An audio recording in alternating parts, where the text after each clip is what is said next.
Welcome to Coach Hayes Football and the Team. That's right. If you're here, that means you want to become a team member, and here's how you do it. Simply join up. There are 3 tiers. The first tier is the player tier. On this tier, you get to use special emojis as well as you will get member shoutouts. The second tier is the coach tier. Now, here's where you get prioritized in the comment section on live streams, discounted merchandise. You also will receive access to early videos and private videos. The third tier is the coordinators tier. This tier right here is where it gets really exciting. You get to skip the phone lines and be next automatically. Also, you can join me on the screen, right, during the live streams. You get to come on the screen and talk your talk. Also, we'll be watching some games together. So you'll get specialized and private links in order to watch the games with Coach live. Just a quick note, the higher the tier, you also get the perks that go below it. That's really exciting. So not only that you get the perks for that tier, but you get the ones that follow underneath as well. So don't hesitate. Go ahead, hit that join button, become part of the team with Coach Hayes, and become a player, coach, or coordinator. And I'm telling you, we're going to have a great time this season.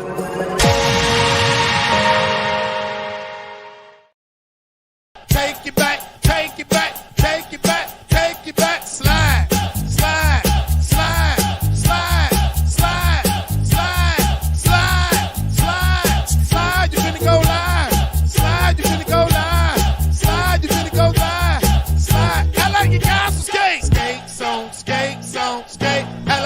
Skate. I like you got some skate. I like you got some skate. I like you got some skate. I like you got some skate. Start for the jet, let's go. Pull off with you, slide ding, ride ding, dad ding, move it with you, drop it with you, time about the green light, let's go.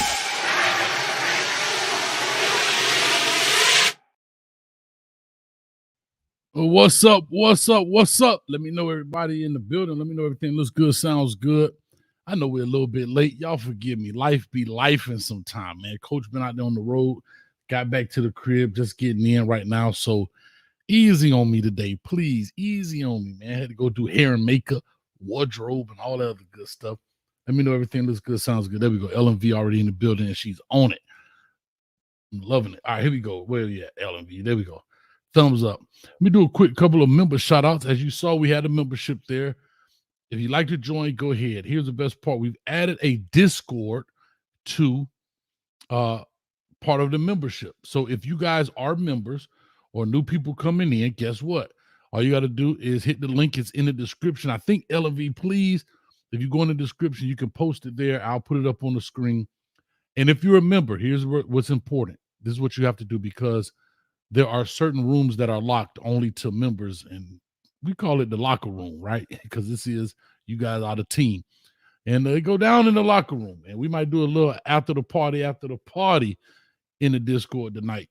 And so with that being said, make sure when you go ahead, log in, make sure you connect your YouTube, go to connections in your setting, and connect your YouTube channel to the Discord, and it can tell that you're a member, and it automatically give you that access. All right, I'll talk about that a little bit more in here as well. But we got a lot to talk about. I know I'm a little bit late, y'all. Easy, easy, easy. Don't hurt me. Please don't hurt me. Okay. Like I said, we had a lot to talk about. There's been a lot moving around in Canesville. Huh? Come on, man. Shout out to my boy Street over there. 100K Streeter, 100K Footballville, 100Kville up in there. So I had to give him some love right there. Canesville. It is what it is. And shout out to him, man. He opened up on Hayes Street. He opened up his silver plaque, I believe is what they call, on the show. So if you didn't see that, go check it out on either my channel, his channel. Is out there somewhere. All right. Whew, we got a lot to talk about. But I tell this LMV boy. Join the team on Discord. Let me tell you something. Also, make sure, like I tell you again, if you're a team member, if you see your name in green, you are a member. Go ahead, but make sure you connect your YouTube to the Discord so it knows you're a member, and it'll automatically insert you, or you have the ability to get into the member sections. If not, you'll just be in a general area. You be down there in the general area. You know what I'm saying? Not the VIP. Anyway, all right. Shad being there causing problems, man. All right, I'm ready on the line. I'm dropping a pellet. Oh, Lord have mercy. He already on the phone line. I ain't even open the phone line. That's what I'm talking about, Shad. But anyway, let me go ahead and do my thug thizzle right quick. As you know, I start off, I talk, give a little monologue or whatever the case may be. Jamil Addae, defensive back coach, who came to us from Georgia, has decided to take his talents to the NFL. I've been telling people a long time, it's been a mass exodus from CFB to NFL, from college football to the NFL. I think coaches, you just saw Jeff Hadley, the head coach at Boston College, decide to dip and become the defensive coordinator, or was chosen to be the defensive coordinator at Green Bay. And part of his reason, he said he tired of dealing with it. Well, that's a great out, if you ask me. Hey, everybody's not going to have the opportunity, but I get it. But I say all that to say this. You're going to see a lot more good coaches. Hear me out. Hear me carefully. You're going to see a lot of good coaches leaving, running for the hills. They're going to start cashing in on these favors that some of these coaches own. And you might start seeing guys like, I'm not saying head coaches leaving to being like in an analyst type role, but you're going to start seeing some of these position coaches leaving college football. This is just my opinion, but leaving college football to take maybe lower title jobs in the NFL in the hopes, because right now, until whoever, whether it's the NCAA or people get rid of the NCAA or whatever the case may be, until some rules are set in place about all of the transfers, the NIL, all the stuff, is the coaches just not going to deal with it. And I'm not saying they're right, wrong, and different. I really don't have an opinion, but I'm just telling you, when it becomes that much more harder to have good teams, to keep good teams in your locker room. I mean, the transfer portal, we all have heard these stories. Everybody on different outlets have talked about it. Right here, it's going to open up again in the spring. It opens up right after the season. So think as a coach for a second. I get it. Everybody's team player right now, right? Everybody's pro player.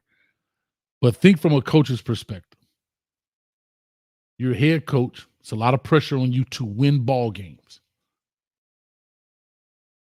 You have some seniors that's leaving to go into the NFL. Fine. All right. You look on the war board. Oh, here are my players coming back. Here are my players returning. Right? Because you start doing that in the season, believe it or not. You start looking and say, okay, how do I gauge this? Who do I need to recruit? Blah, blah, blah.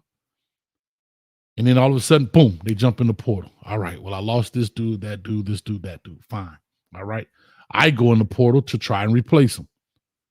Fine. Then after spring ball, maybe somebody's not satisfied with playing time or whatever the case may be.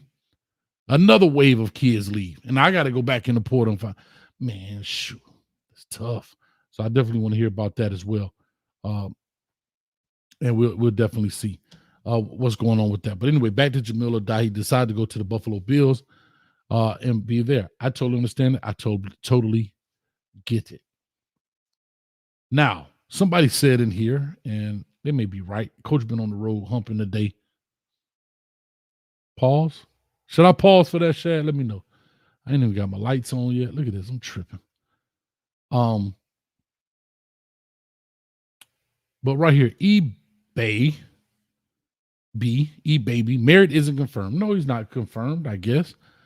Well, where there's smoke, there's fire. And usually that's the case. Unless the dude comes up with some crazy rap sheet through HR and it can't happen. But with that being said, I think he may not be confirmed, but it's 99.9% sure. Now, I'm going to say something to you guys. And I wanted to play this because I worked really hard on this. Last show, my good friend AJ Snipes called me in. For people who don't know him, longtime offensive coordinator at Central. And I'm not going to give a lot because I said this, and I was making a video kind of pushing for him to be the running back coach there. And I thought it was a very good take on it. I just didn't have time to finish editing it. I did the video, the audio piece of it, but I didn't complete the visual parts of it. And I worked hella hard on it. I ain't gonna lie to you, putting it together, trying to get the footage and yada, yada, yada. So it's not finished. But I really want to play it for you guys. It's about, I think, 5 minutes long, maybe 6 minutes long. And I'm not knocking Coach Merritt. I'm going to talk about him first, but I want to play this for you. And I don't know much about Coach Merritt. His name is Matt Merritt. And when I first heard the name Merritt, I was thinking Chris Merritt, who for people in Miami may have known was the longtime coach at Columbus and ended up leaving Columbus. Follow me now. Leaving Columbus as a head coach at Columbus High School and getting a head coach job at Bryant University. I think it's in Pennsylvania. I think. Somebody fact check me. And so when we talk about high school coaches leaving, getting opportunities, this, that, and the other,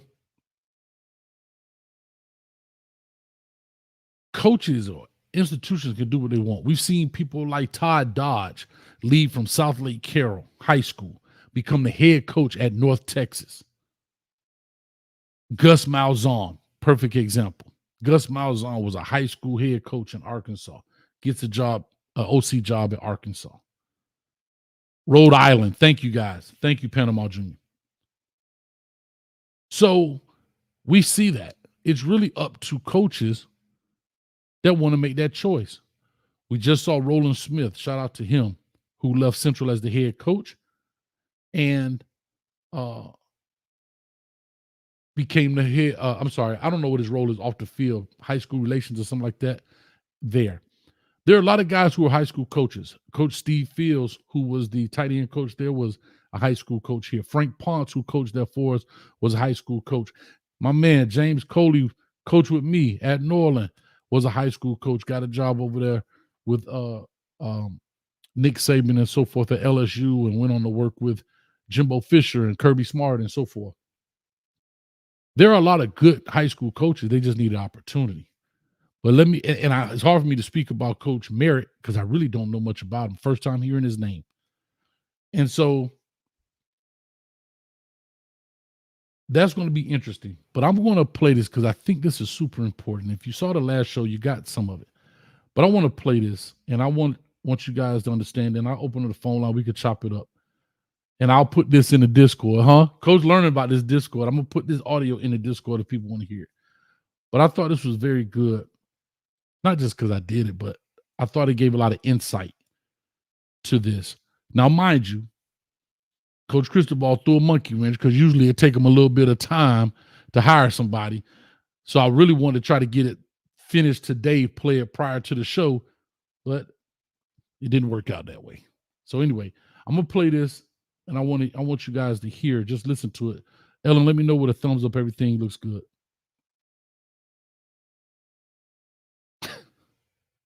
Shad, I see you over there. All right, here we go. I'm going to play this part. Let me know you guys can hear this. Mario Cristobal and the Miami Hurricanes are currently looking for a brand new running back coach since Tim Harris has decided to take a promotion at UCF and become the new offensive coordinator. This change comes at a difficult time for the Hurricanes since the fact that most coaching staffs have been solidified, coaches are where they're going to be.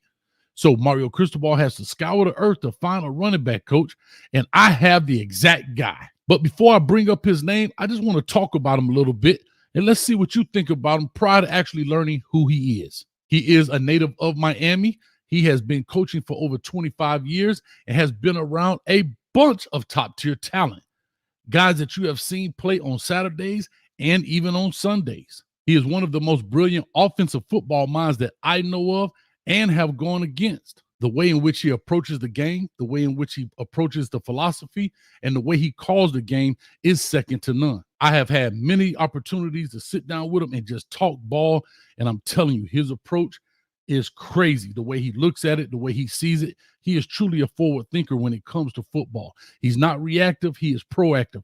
He can see problems before they actually even happen, and that is largely due to the success that he's had on the gridiron. And the biggest attribute that he has is the way in which he interacts with his players. One, they trust him. Two, they understand because he makes it clear and concise of exactly what he wants. And three, they will run through a brick wall for this dude. And that right there, ladies and gentlemen, is the sign of a true coach. Yeah, you can X and O people to death, but if your horses don't run the race, it doesn't matter. So at this point in the video, y'all like, well, dog, coach, who is it? Just tell us. All right, y'all twist my arm. Let's go and get into it. I'm talking about no other than AJ Snipes, the offensive coordinator and the offensive brain trust for the powerhouse Miami Central Rockets in Miami. Most of y'all, high school coach? Yeah, that's right. I said it. Yeah, we part of them yellow bus boys. Shout out to Uncle Luke in the building. But anyway, there have been a lot of great coaches that started off in high school and has not achieved nowhere near the things this guy's achieved. Let me just tell y'all something. First of all, he doesn't have just one state championship. Not 2, not 3, not 4, not 5, not 6, not 7. But 10 state championships. 1 at Miami Northwestern and 9 at Miami Central. Bro, it's college coaches out here that was coaching high school don't even have one. And not only that, let's talk about some of the players that he's put not only at the University of Miami, but across this country. You got Devontae Freeman, Joseph Yearby, Dalvin Cook, Ardarius Johnson, Teddy Bridgewater, Tommy Streeter, Ja'Cory Harris, Navon Donaldson, Ruben Bain, Wesley Basaint, Armando Blunt, and so many others. All right, coach, he got some players, but who did he beat? Hold up, watch this. We're talking about Miami Central, an inner city school in the city of Miami, against some of the top teams in the nation. Mind you, they have beat Bishop Gorman out of Las Vegas. They beat American Heritage. They beat St. Thomas Aquinas, and they beat IMG. That's right. Those are all private schools that get to pick their talent, especially IMG from across the country. And these boys coming straight off 95th Street, knocking down doors. So I say, hey, why not go ahead and give AJ Snipes a chance and an opportunity? He has proved everything that he can prove at the high school level. And here's the biggest thing. Let's not get it twisted. Coach Mario Cristobal is not afraid to dig into the high school and bring guys up. And let's keep it 100. Mario Cristobal knows what a talent is, because as soon as he got hired and he stopped talking, he got in a car and went straight to Miami Central to recruit players, didn't even come up out of his tie yet. And we all know that Coach Cristobal has an eye for talent. And what did he do? He went and took Roland Smith, the head coach from Miami Central, and brought him on the staff. Now it's time to bring my man AJ Snipes on there and create a powerhouse, and not just that green and white, but in that orange and green. And not only did they win 10 state championships, these boys done broke records. Imagine rushing for 500 yards in a state championship game, the most completions by a quarterback in one of those games. That's all I'm just saying. The dude got 10 state championships, dog. I cut the rest of it off. Yeah, it took me about 4 hours. Y'all don't know how hard it is to make them videos. And shout out to Really Flawed, who has started a YouTube channel. I want her to call in, and she gives some good takes on football. And I want her to say how hard it is to make these kind of videos. But anyway, I just wanted to put that out there, man. Shout out to my dog, AJ Snipes. I hope you get an opportunity, get a chance. Y'all call on in 862-799-9956. And while I wait for the queue to build up and make Shad wait just a little bit, I do want to go ahead and kind of go down Coach Merritt's resume, I guess, for lack of a better term, and what he has done. So as a player, he played at Capital. I don't know where that is, but that's where he went to school. That's where he played. I believe it was a D3 program, and he did some good things there. He started off at Capital in 2010 as a graduate assistant, then went to St. Charles Prep as a running back coach and special teams coordinator from 11 and 12. Went to Ohio State 13 through 15 as a graduate assistant and running backs. Left there and went to Ohio Dominican College as a running back coach and special teams coordinator. Elon as a running back coach and special teams coordinator. James Madison, running backs coach. Then he went to Tennessee as a senior offensive analyst. Georgia Southern as a running back coach. USF as the associate head coach and run game coordinator. And again, there's the tie, right? The tie is the Tennessee tie, right? Because the head coach at USF was the OC at Tennessee, and therefore he brought him along. Now he has the opportunity to be the running back coach at Miami, if that's the case. So I just want to kind of go down there, go down his resume. Why I think he may be the guy is if you keep hearing the word special teams, special teams, special teams. Not just running back, but also he could be special teams and probably can add to that as well. So with that being said, like I said, call on in. C-Los, what's up with you? Oh, my bad. My bad, CeeLo. Inside joke. But anyway, Rocky, I appreciate it. Nice flow, coach. Thank you, man. We're going to do some more of those kind of videos too. All right. And really, Flawed, I need you to call in tonight. I need your Miami expertise and your football knowledge on this channel, man. I mean, ma'am, not man, but you know what I mean. Anyway, so let me go ahead and get to Shad right quick because I know Brother Noopsy about to say something. Shad, what's up with you, baby? What's up, Coach? I know I had to call in. I wanted to call in real quick. Sure. I wanted to kind of touch on the AJ Snipes situation. Okay. I brought this up probably about 2 or 3 years ago. I was on a message board and I brought up and I was saying that some of the South Florida coaches, maybe they should get some opportunities, to get some head coaching jobs at the collegiate level because, like you giving the examples of the guys in Texas.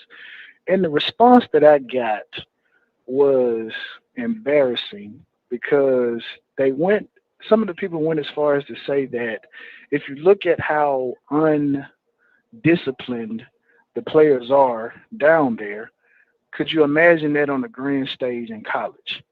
And so I immediately exited that conversation because I didn't want to get riled up because I just thought that was one of the most idiotic things to say to try to disparage someone along with saying that, oh, well, they're only good because there's so much talent down there, as if coaching talent is easy to do. You have to navigate egos and stuff like that. But that's all I want to say about that. As far as the running back coach, I don't know anything about him or anything like that. So we'll just leave it up to, whatever it is. And I wanted to talk about the defensive back coach before I get out of here. I'm going to go ahead and say it right now. I said it on the video I recorded today. Hire Mike Rump back. Let Mike Rump have, the bag, since it's legal to pay players now. And let him go out there. And I guarantee you he yields better results than Jamil Addae does because he was essentially doing the same exact thing in terms of development. He just couldn't recruit. And the reason he couldn't recruit, according to some people, was the fact that, the other schools are paying guys. So if that's the only reason he was missing on players, then give him the bag and let him go around the country and give the Julian Saying speech to all the top defensive backs, and voila, our troubles are solved. Can I ask you one question? 2 questions. I appreciate you. Answers, but go ahead. 3 questions now. First question is on that message. Boy, you said it was a couple of years ago. I've heard that numerous times, been in those conversations, and it's usually coaches from other places, and they make a lot of assumptions. Okay? Well, here's what I'll say. One thing I'll say. Again, how do you win 10 state championships? How do you go to all these other places that people praise? Follow me now. People praise. Bishop Gorman, IMG. You know what I was about. Anyway, right? All these big programs, St. Thomas, blah, blah, blah. And I'm not knocking those programs, but I'm saying I get a certain way about it because I'm like you. I don't, as Shad said, I don't want to get riled up. But anyway, you go there and you beat those programs. It takes some kind of discipline. And to me, discipline is a dog whistle term for trying to say something else. And I'll leave it at that. Of course. I'll leave it at that. But it's also funny. Whoever those people's teams are, I guarantee most of the big time players on their program are from out of this state. Yeah. They're from out of this state. And so that kind of stuff right there, I wish I was in there. You should have called me, man, on the bat phone. I'd have jumped in there, boy, and gave him the business. But that's first question. Second question is, what is it? You said whose speech? Jillian's speech? The Julian Saying speech, where Mike Rump was Julian Saying was in attendance, and Mike Rump was telling the other, prospects that no one wants to live in Tuscaloosa. Everybody wants to live in Miami. So that kind of went viral again after Julian Saying decommitted from Alabama and, went to Ohio State. So, yeah, let Mike Rump just go around the country and tell them, hey, look, you can get paid, You can get, well, I ain't gonna say the L word, and you can help build a championship program. You know what I mean? So okay. And my third question is, run past my vote. my third question is, I need you in the Discord because Shad is a member. I need you to connect your YouTube, dog, to the Discord so we can get you in there. That was one of my last question. I really, be honest. That wasn't a question though. I know, but I had to keep you on your toes, dog. Because I've been on the road, cuz I've been on the road, dog. I've been on the road. I was banging it hard on the road. Pause. Oh, okay. I'm okay. That's my exit. Get out the phone. But anybody that's in the chat, please join the Discord. If you're beta, I encourage you to join even more. See what I'm saying, y'all? If you're female, just be weary. I'll say that. But all jokes aside, great community. Trying to help Coach Hayes, retire so he can do YouTube full time and do all that good stuff like that. So, but as always, Coach, I appreciate you taking my call, and I'm gonna be in the chat doing what I do. I appreciate it. Thank you, Shad. Hey, matter of fact, after the party is the after party, and after the party is the hotel lobby, and we going to the locker room after this, y'all. All right.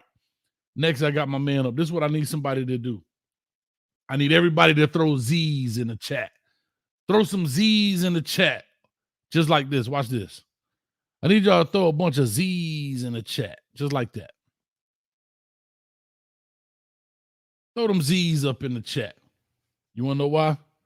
Because we got the one and only C-Los in the building. What's up with you, brother? What's up, Coach Hayes? What's up, man? Man, hey. Hey, look, man. I appreciate y'all. I appreciate waiting so long. I fell asleep, man. I was waiting a long time. Hey, you was on there, man. We had to do a wellness check, man. We come back to you after every so many calls, and all you heard was. Yeah, I was out, man. I was tired.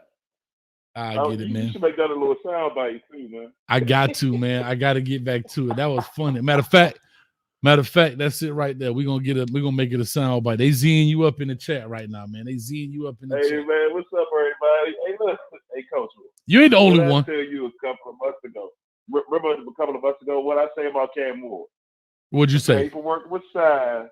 I remember I said you held the CeeLo said up. The paperwork was signed. That's right. Remember, I did say that. You did. I did say that though. That's 100% accurate. From what I'm hearing too, as well, on this cornerback coach, they interviewing people. From what I heard, I'm not sure if it's 100% correct, right? Okay. So don't get me to line. But a possible candidate could be somebody that worked with one of our coaches on our coaching staff for the DB coach. Yes. Yes. Actually, I was on Hayes Street. I was on Hayes Street while I was rolling in the whip. And I forget his name, so y'all put it in the chat. But he's supposed to be from Marshall. Yeah, I forget his name too. He's supposed to be from Marshall. And he was a part of Lance Guidry's staff at Marshall. I forgot his name. Like I said, I was riding and rolling. And so he's supposed to be part of his staff. It makes sense, right? I mean, what Shad said actually makes a lot of sense. But from Lance Guidry's standpoint, it makes sense because now he has maybe another person there that kind of knows the defense, so forth and so on. But as DB coaches, when it comes to DB coaches, so far as the corners and stuff like that, it is what it is. But would you like to bring DVD back? Or you think you need to make more bones over there where he at now? Like, just get some more coaching experience. Yeah, I really don't have a problem with DVD. We already know he can recruit. That's true story also. Yeah, I don't have a problem with DVD. I don't have a problem with what Shad said and bringing back Mike Rumph.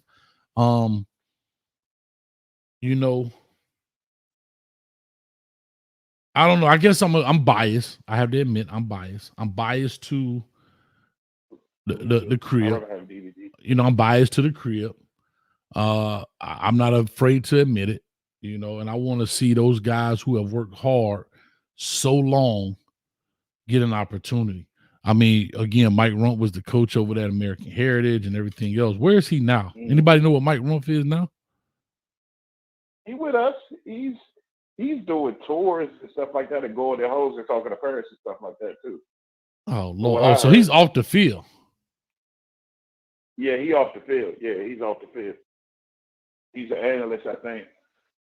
But look, we need to bring. It would be nice to bring in the head coach from, like you said, from Miami Central. We could possibly make him an analyst and make him pay him exponential amount of money. You know what I'm saying?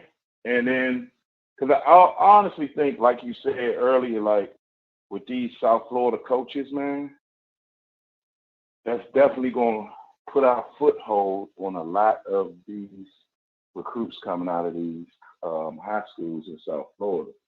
Because didn't Roland Smith come from a high school? Then he coached from Central. Yeah, Roland Smith was the head coach at Central. Right. So yeah, and he's a Miami Hurricane. He played for the Canes. He was a DB. Yeah. So we have him as an analyst, but they're playing him exponential amount of money because he has a foothold on a lot of these. He's known in the community. Like all of these guys that we have on our staff, mostly are known in the community. I would say maybe except Gidry and Shannon Dawson. Everybody else is known in the community. Beard, Nicholson, Jason Tell. Everybody's known in the community. Right. And they have a lot of ties to these high schools. You know, because look, Mario had to build back all these relationships, man. Yeah. I just feel like it's time for there's some coaches who I just feel like it's some coaches that just need the opportunity and they're willing to do it and so forth and so on. And you know, here's what I will say about this too. And you just have to call a spade also. A lot of coaches, once you get into the college coaching, I know it's going to sound crazy, but just y'all follow me with this. You start to lose some of those relationships as you get removed from the crib, I'll say. And this is why. Because new faces start to emerge. New coaches start to emerge. So that, lack of a better term, that class of coaches that you came up with, right? The era of coaches that you came up with is no longer the same, right? So like me in Miami, I don't know Coach Jube, who's now the head coach at Central. I know a lot of people on his staff, but I don't know him personally. I've never spoken to him personally, right? Because he's a little bit young. He's younger than I am. So now these new faces are starting to emerge, right? You look at Teddy Bridgewater's now. Teddy Bridgewater is the new head coach at Miami Northwestern. But he's a new face. There's a new wave of coaches. So a lot of those relationships, either coaches in high school are starting to get out of that coaching or whatever the case may be. That doesn't mean you lost all connections, but what I'm saying is there's a new wave of people coming along. It's kind of like, you know, when you graduated high school or college and you go back on campus 5 years later, you don't recognize nobody on campus. Exactly. Because it's a whole new wave of people. You ain't the man no more. You just, who that old dude walking through the hallway? And that's really what ends up happening. But look, Coach, my whole thing with that is, even if a relationship isn't built yet, South Floridians know South Floridians. That's true. Okay? It's a certain mindset.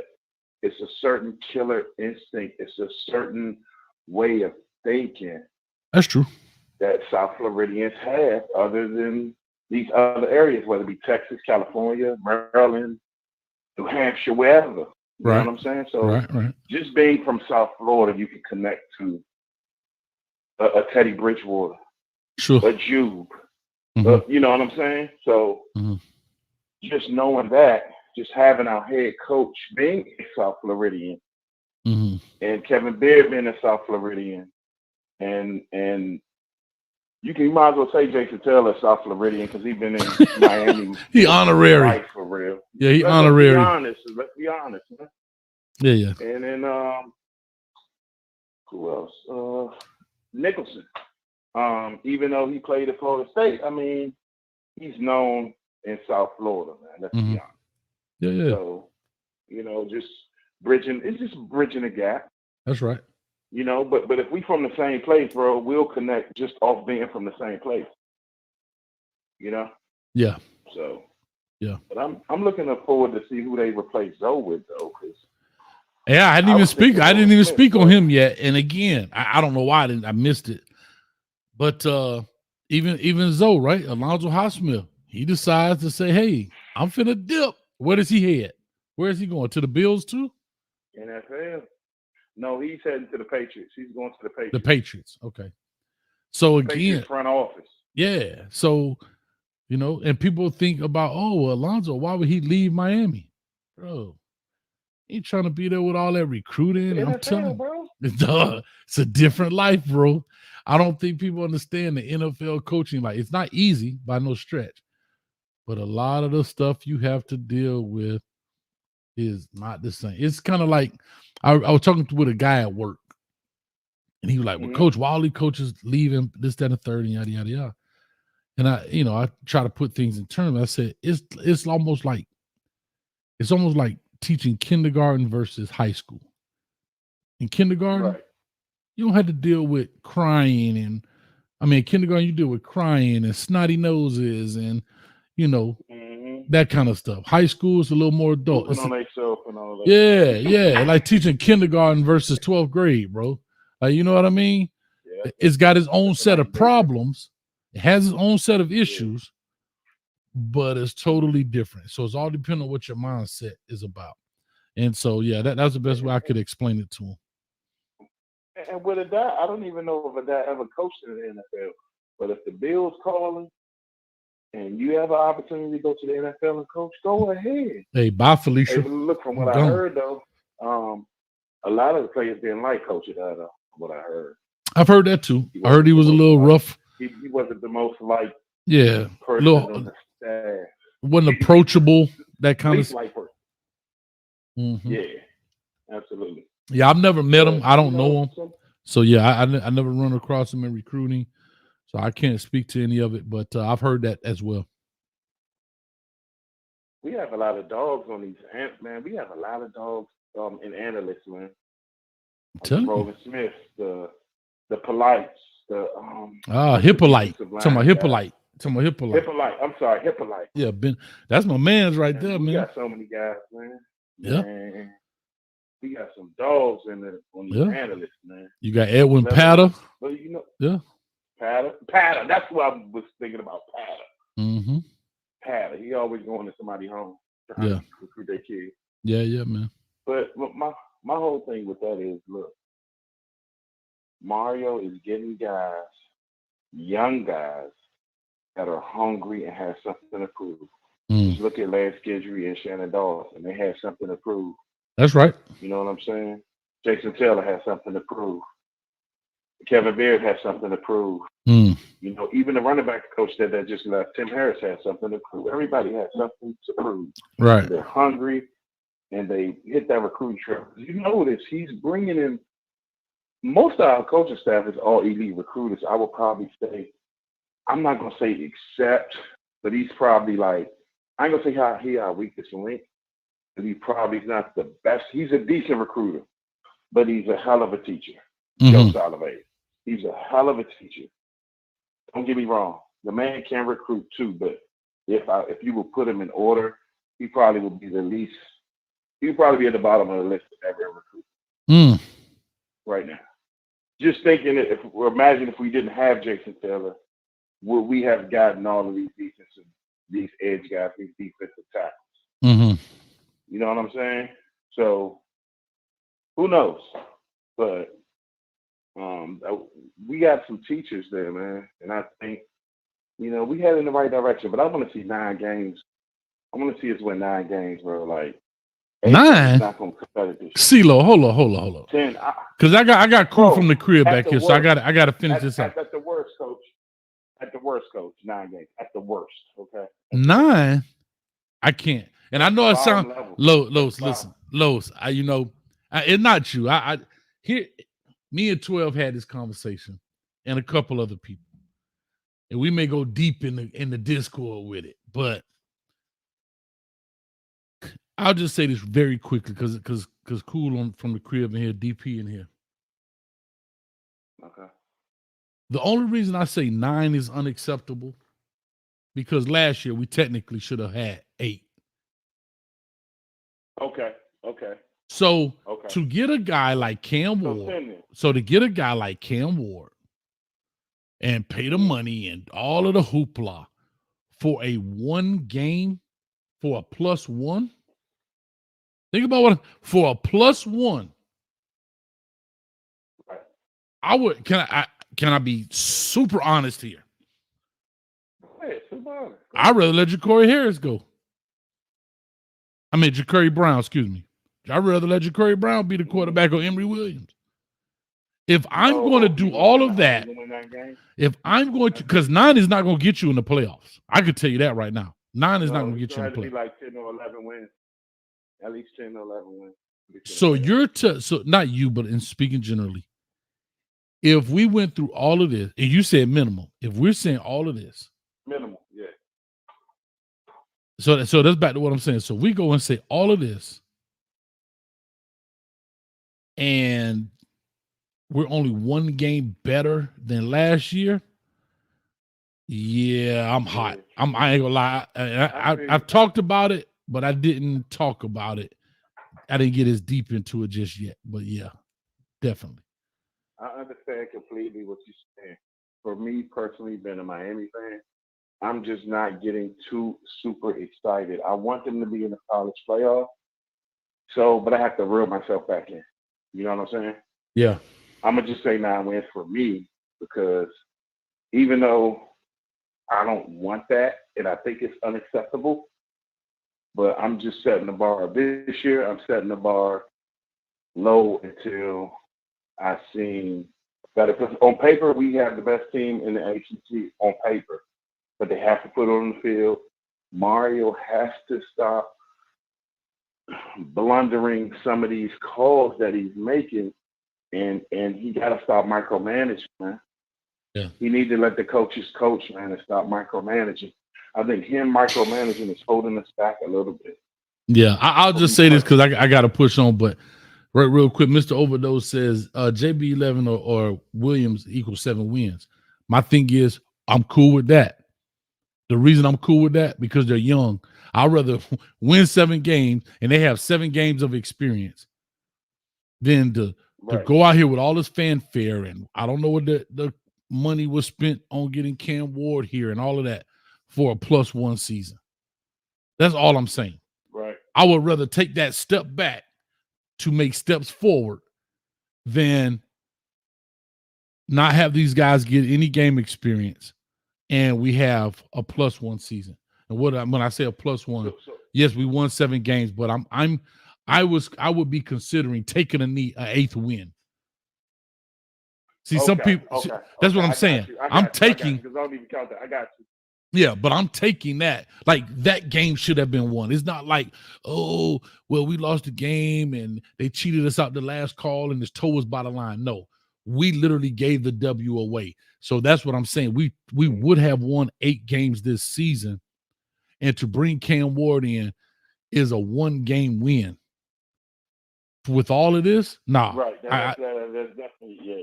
Yeah, I gotta get more than that. So basically, you said college playoffs or not. I'm saying win the ACC. I'm not putting that pressure. I'm not saying win the ACC. I'm saying 10 wins because you could go 10 wins and not win the ACC. So I'm just saying. That's all I'm saying. Coach Cuban Kane said, "Give us 10 wins." I don't care where they get them from. They could pull them out a Cam Ward jock strap for all I care. I'm being dead honest. To go through all of this, I mean, just hear me out, y'all. And Los, I got to run, man, because these boys been waiting. But But to go through all of this, just think about it. We take that knee, we win 8 games. We come here with Cam Ward and we win 9 games, and we're saying that's acceptable. He only has 1 year. Now, if you would have said Cam Ward has 2 years left, and we win 9, I might be like, yeah, okay. I'm going through all of this for 1 win? He was a 1-year rental. No. He was a 1-year rental. No. I'm not accepting. I'm not saying, hear me out, guys. I'm not saying that we won't win 9. I'm saying I'm not going to accept it. I'm not accepting that. I'm not accepting. That's what I'm saying. I'm not saying that we will win 10. I'm saying that we better win 10, if you understand what I'm saying, because I'm not going to accept it any other way. We got a running back room. Our O-line is legit. We went and got the quarterback. Everybody was over there. Oh, we got to have him. Come on, y'all. Come on. But anyway, yeah, Los, let me roll, man. All right. Thanks, brother. You be easy, man. Anytime, man. Hey, join that Discord, man. It's free. Go in there, at least link up on it. All right, brother. Okay. Is it in the It's in the chat. It's in the description below as well, too. Yep. Under the, I think, social media website, something like that. Okay. Okay. I think Ellen also put it in the chat. All right, brother. All right. Bye. All right, my bad. Cool from the crib. What's up with you, man? What's going on, Coach? Man, I had to give Los a little time. That boy was over there snoring off in that thing, man. I heard you putting the Z's in the chat. What's up with you, man? What's your thoughts, man, on Coach Addae leaving? You know anything about Coach Merritt that maybe somebody else doesn't know, and your thoughts about Zoe? I forgot to put him on the thumbnail. Well, I know that Merritt used to coach at Ohio State. He was a coach at Tennessee and a few other places, and especially at South Florida, you pretty much they have very good. They had the 31st ranked rushing attack in the country last year. Did pretty good with Who did? UCL? I mean, I'm talking about USF. Yeah, USF. Okay. Yeah, he did pretty good. And I think I think South Florida is familiar with him, but I think there's more relationships I'm pretty sure he'll have to build, which may or may not be a problem for him. But I'm pretty sure South Florida knows him, because I know, he come down here and grab a lot of recruits. Where is he from? I don't even know where he's from. Now that part I'm not keen on. But I would say this. I didn't expect it so soon, but I didn't either. I didn't even expect that so soon. But also even the departure of Joseph Addae, though. I didn't expect that to be so soon, but I did expect it to be. I'm gonna be honest with you, because I think much like Shad, shout out to Shad, 14, 19, that I do share the same opinion, that I think that Joseph Addae was oversold to us. I did hear the same thing with, a lot of players not seeing eye to eye with him. I just think we could do better at that position. I just really feel that way. And it was funny. I remember I talked with you about William Smith, even though I had gotten the position wrong. But it might be his time, maybe. I'm not sure. Or like you said, it could be Hippolyte. But I think maybe it is time for new blood. I'm not even going to lie to you. I just don't know if we've reached the ceiling as far as coaching, as far as the DBs are concerned. I mean, what would you say? You said we haven't reached the what? Our ceiling as far as coaching for DB. No, we haven't. We just have to. I think we just have to find a guy that fits there, and hopefully, I forget the gentleman's name. Nobody has put his name up yet, and that's kind of concerning, right? the all-being chat that knows everything has not mentioned. They say he's the DB coach from Marshall, but that's not his name. So if anybody could tell me the DB coach's name from Marshall, that is the potential DB hire here. Is it? You like that tattoo, Terry? That Caneville shirt? You like the Caneville shirt? Shout out to oh yeah, it's fine. Shout out to I think X and Street. They gave me this shirt. I was down there one time and I needed a shirt for one of the videos we were doing. And I didn't have a hurricane. I was like, man, I need a hurricane shirt. They were like, hold on, let me go to the trunk. So they went to the trunk. Chevis Jackson, thank you. Thank you, Big G. Chevis Jackson. Let's see who this guy is. Yeah, Chevis Jackson. But yeah, man. All right. Yeah, I think a lot of the I think we definitely need somebody who's going to hit the trail hard and is going to be relatable. You get what I mean? Whether old or young, you just got to be relatable. I don't really think, and don't get me wrong, I'm not saying age is not a factor in certain instances, but I think both have their advantages, disadvantages. You just got to be somebody that, like I said, is relatable, coaches hard, you know, and wants the best. So we'll see. You know, we'll pretty much see. I got you, man. All right, well, Coach. I ain't gonna hold you up, Coach. Hey, well, we'll be in the locker room later, man. Oh yeah, for sure. For sure. All right, man. All right. Hey, make sure you link it when you go in there, cool, so that it'll give you a thing. Okay, for sure. All right, brother. All right. All right. Let me go DP in the building, man. Got Daryl Paige in here. All right, DP, what's up with you, baby? What it do, Coach? What it do, man? I ain't here in a minute, man. I've been watching this stuff, but I've been busy, so I've been on the rewatch squad lately. I ain't Nah, DP. Tuning in, though, nah, Coach. DP, I ain't gonna let you slide that easy, bro.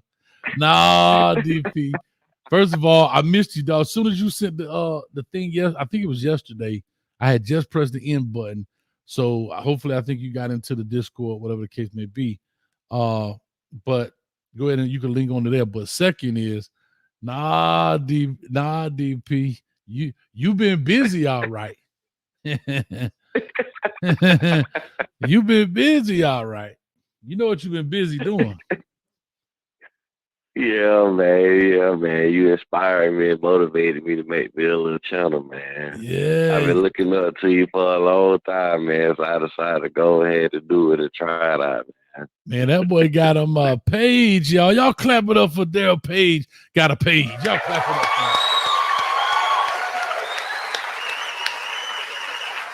him. Yeah, DP. They say you couldn't.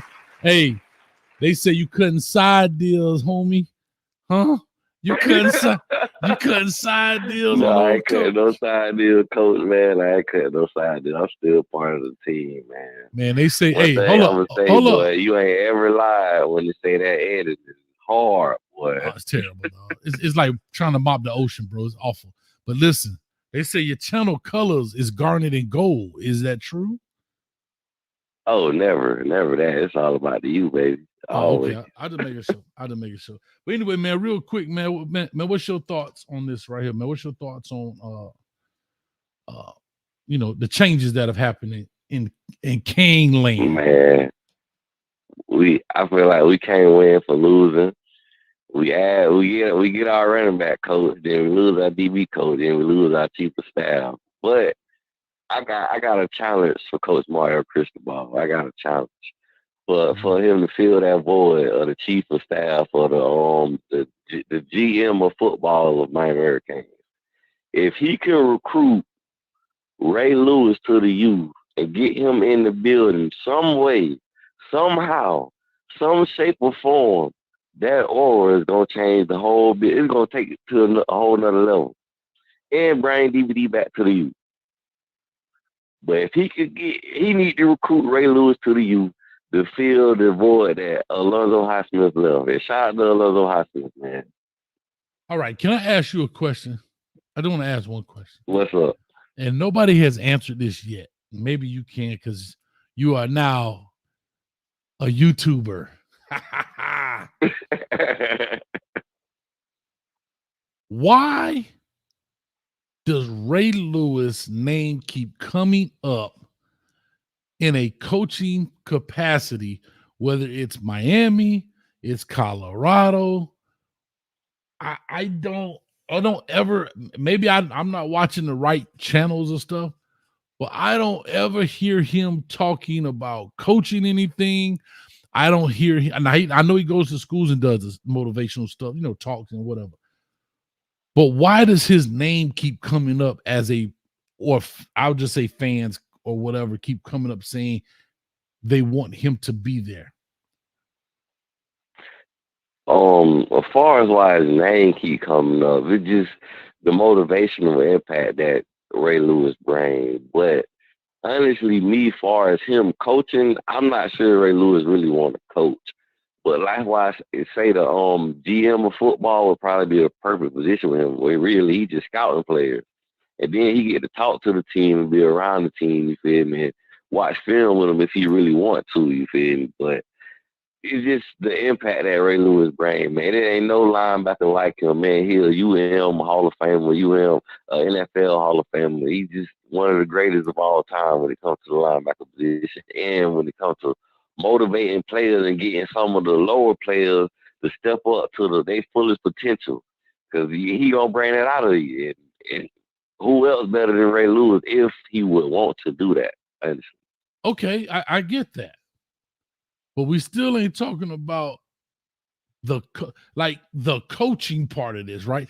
I don't think Ray Lewis has a problem coming in, hanging out with the team, motivating them, going to the weight room here and there. But we're talking about the obligation of a coach or a staff member. See, there's a difference between a person who come around the program, hang out, blah, blah, blah. But when you become a staff member or a coach, there's an obligation you have because you are now being paid. You see, you're not coming in here and there or whatever the case may be. So that's why I keep bringing this up, because I fought with that with Miami fan base before, then I fought with that with the Colorado fan base, and then I fought with that. Like, I just don't understand. And I've never heard him say he was interested in coaching. Like, I've heard Warren Sapp say he was interested in coaching. Ed Reed, I've heard him say that. You understand? And he took the steps to do it, right? He's out there, he's chief of staff. He went there, went to Bethune-Cookman. That didn't work well, but they took the step. I've never seen Ray Lewis in a coaching or staff member capacity, except for when he goes and speaks to teams and, kind of like the pregame speech or hang around a little bit. Now that you say that, I understand what you're saying. Like, basically he's saying Ed Reed and those guys did those jobs basically because they wanted to move forward with their coaching career. And now that you say that, yeah, honestly, Ray Lewis, he ain't doing anything to make it seem like he want to be involved with coaching. I can say that. But I never saw it. Mario can make that happen. It'll be great. Well, you ain't give up on it yet. Well, you finna down that here. I just, you know what I mean? And here's the thing. You have to remember, like they always say, the great players, can they coach? See, a great player can also give a great speech, but does he have the patience? Does Ray Lewis have the patience for the dude that's got potential through the wazoo, but he keep making mistakes? He keep messing up. I'm not talking about on the field. I'm talking about off the field. You know what I mean? That kind of stuff. A lot of guys don't have patience for coaching. You always hear, here's a perfect example. You don't ever hear nobody talk about, man, Shannon Sharpe, boy, why don't he go be the head coach at Savannah State? Or why he? Because he said clearly, I don't have the patience. I ain't going back over there. Can't do it. And so that's funny. But anyway, man, let me push on DP. Hey, join the thing, man, the thing in the Discord. Yeah, that's what I wanted to ask you about the Discord. Like, what do I got to go to so I can join that? It's a link in the matter of fact, I'll put it up on the screen. Ellen has it up there. It's a link right here. Oh, it's also in the description of the video. You click that link and go in there. Yeah, but if you don't connect, you go in your settings. I don't know if you're a member or not. Are you still a member? Yeah. Yeah, I'm a member. So go in there on the connection side, like on your settings, say connection, connect your YouTube channel to it so it'll know that you're a member. That's how you get to see the locker room and stuff. Okay, that's a bet. All right. And if not, just ask a question in the general chat and somebody will jump on and help you. Okay, that's a bet. That's a bet. No problem. Right. Appreciate it, man. All right, Coach. It's all about you, man. You know it's always, man. Shout out to you always. Bro. Hey, real quick before you go, man, you got to pub your channel, dog. Come on, man. You know this is the place where we get it all. Go ahead and let them know the name of your channel, where to go, what time you come on, what you do, all that. It's easy to look me up, man. Just type in Daryl Paige, man. Or you can type in Daryl Paige talking sports. And I come in, I come in during the week, you feel me, really randomly. I try to do it, you feel me, I try to keep something available, you feel me, but I do it randomly throughout the week. Okay. Is it live videos? Is it pre-recorded? How is it? No, it's pre-recorded. I ain't doing that live just yet. You feel me? I gotta get used to it, get my feet wet. Cause I ain't gonna lie to you, I ain't that tech savvy. So I'm learning as I go to feel me, to be real with you. There you go, baby. That's the best way to do it, man. I love it. Well, if you need anything, dog, just reach out to me, man. I got you back, dog. If you need some help with something, let me know. All right, appreciate you, OG. Thank you. Anytime, brother. Anytime, man. Each one teach one. Love it, man. Appreciate it. Yes, sir. All right, man. That DP in the building. That boy got a page, boy. Y'all gonna support that boy, man. We got brother Noops and Shad in here. J Love, you better have that smoke tonight, J Love T. Cause I'm finna go all the way live on you, J Love. Shad, what's up, man? No, I just had to call back. I don't think that the chief of staff or GM role, I don't think it should be filled. I thought when they did it with Manny Diaz, I thought it was BS. And I thought it was kind of BS with Alonzo. I look at it more so as you're trying to hire somebody to make it seem like they're doing something that they're really not doing. And based on what Barry Jackson said, it wasn't what it was. And that's the same exact thing that report that we got from Ed Reed. So I'll say this. You don't need no chief of staff. You don't need no GM of football. Every innovation is not going to be a slam dunk, and this was not a slam dunk in any stretch of the imagination. Hold on, what was not a slam dunk? The Zoe hire was not a slam dunk? I'm talking about the responsibility that he was supposed to have. I'm not saying he didn't make an impact in terms of helping evaluate, but again, Barry Jackson said that he wasn't able to do what he thought he was going to be able to do, which just goes to show, or just goes to show that it was a nothing burger. To me, it was just more so you're just a glorified maybe analyst that's getting paid a little bit more. That's what I look at it as, because like I said, Ed Reed had a similar complaint under Manny Diaz. So it shouldn't get filled. It shouldn't be talked about anymore. Coach Cristobal been the head coach, 14, 15 years now. You don't need nobody to hold your hand. You don't need a GM. Okay. You are the head honcho. So let's not try to find other fall guys. Okay. So no GM. You're the GM, Mario. You're the chief of football. That's what you are. True story. So the position shouldn't be filled by anybody, and it shouldn't have been a position to begin with in all actuality. But that's all. I just wanted to call back and talk about that because I literally forgot to talk about that. Well, I appreciate you calling back in, man. Thank you so much, my brother. And now I'm finna get J Love T this smoke. Sharks Outfit. You got a lot of members in the building. Sharks Outfit. I know you got to join the Discord. Come on with it. CW for the $2. Let me put this up here. See what this Bison talking about. The Zoe hire was hecked spin to placate the fan base.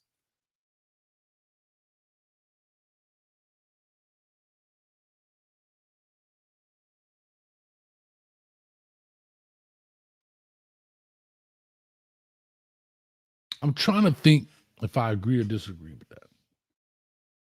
I do think there's some truth to that.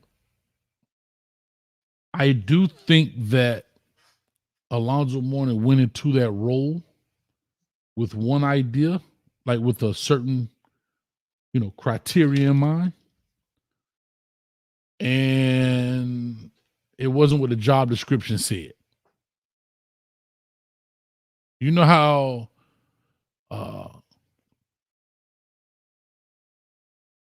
you look at a job title and it says soil distribution officer. And you end up being a ditch digger. Make sense? I just came up with this. Soil distribution officer.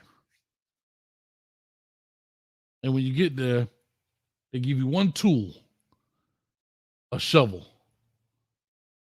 Can you move that pile of dirt from here to there?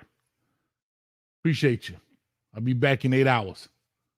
Remember, lift with your legs.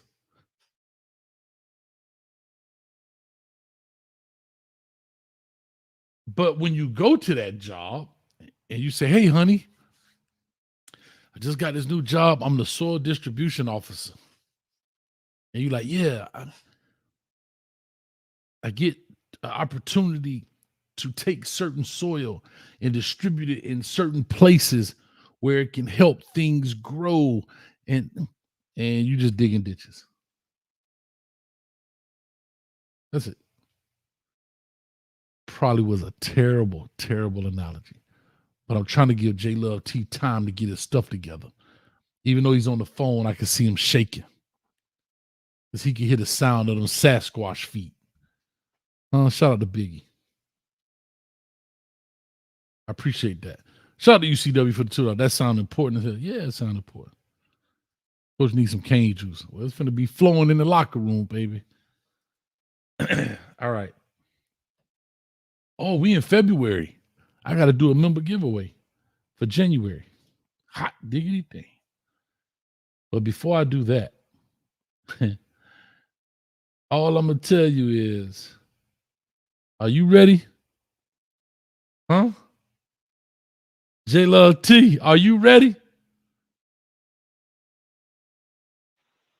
Are you ready, J Love? What up, Coach Hayes?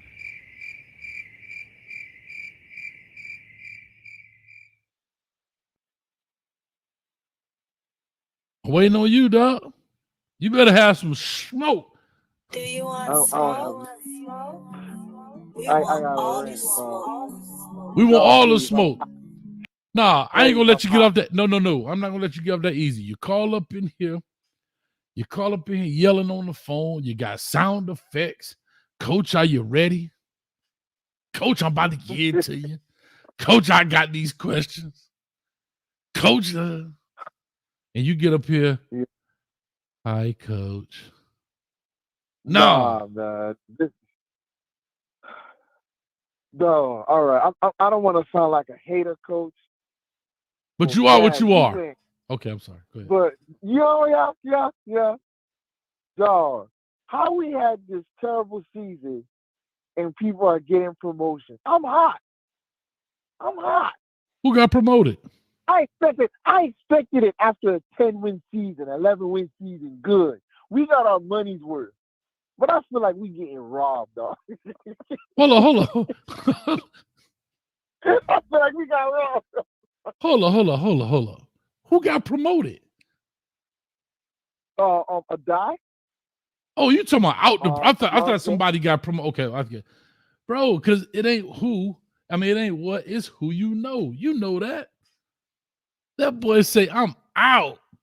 Peace. That boy seen the writing on the wall. That boy said, "Not me. I'm out of here, boy." Come on. Even Alonzo, man. Like, I expected him to get sent back to the high school ranks, man, especially with the season them boys put up. For NFL promotion, running back coach got to be I don't know. I'm a hater, dog. Tonight, I'm a hater. I'm a big-time hater, boy. Well, turn your hate up, dog. Turn your hate up. All right, man. Pull out your pen and paper, Hayes. Pull out your pen and paper. You ready? Hold on. I'm looking online. I know it's a little glitch. You got your pen and paper ready? Yeah, just wait about 5 more seconds. You'll see it. Ready? You okay? YouTube fan base on the chat, man. Write down these names, dog. For Miami Central, Amari Wallace, Chico Smith Jr. From Booker T. Washington, Ben Hanks, Antonio Branch. An honorable mention, Jet White from Miami Edison. Hold on, you too fast now. I don't know shorthand now. All right, hold up. Amari Wallace, who else? Amari Wallace and Chico Smith Jr. Chico? I don't know how to spell that. Yeah. Sekou. All right, Chico Smith Jr. Sekou? All right. Mm-hmm. Okay. From Booker T. Washington, Ben Hanks. That's Ben Hanks' son? Woo. Oh, you know something. You know something. Okay. Ben Hanks that played at Florida? Yeah. Uh-huh. You know something. Okay. And Antonio who? Antonio Branch. Okay, what is it about these names I need to know? 2 out of 4 would be 5 stars. These are the DBs I was telling you about. I don't care if it's Patrick Surtain. I don't care if it's Brandon Harris. Mm-hmm. Whoever one of these guys we hire, we need these 4. Please, por favor, gracias, merci, thank you. I said it in 4 different languages. Pickett, from what I'm hearing, Pickett is a lock. You feel me? He has a real good relationship with Guidry. But I want these 4 Hayes. Hayes, listen, Hayes. I don't vote for anybody. These are the dogs, Hayes. You about to make me go. You about to make me go in the lab. You about to make me go in the lab. Hayes, I'm telling you this. This is stamped. J Love T, Coach Hayes football stamped. It's the real deal. It's the real deal, dog. But dog, Hayes, please, kid, help me out with this, right? All right, come on. With the Merritt situation. Okay. Why they didn't why they didn't get someone that was basically had responsibilities, man? Like what do you mean? A run game coordinator or a passing game coordinator to come with it since we got the spot. I will say this. I know this is gonna sound, as I read the resume and I did it here on the show, he has a lot of special teams attached to him. So maybe that is that spot for him. Maybe he's got dual duties where he'll be special teams guy, because nobody still know. Tell me right now, J-Love, you know all these people, you follow this stuff, you be on message boards. Who is the special teams coach for Miami? Nobody love me.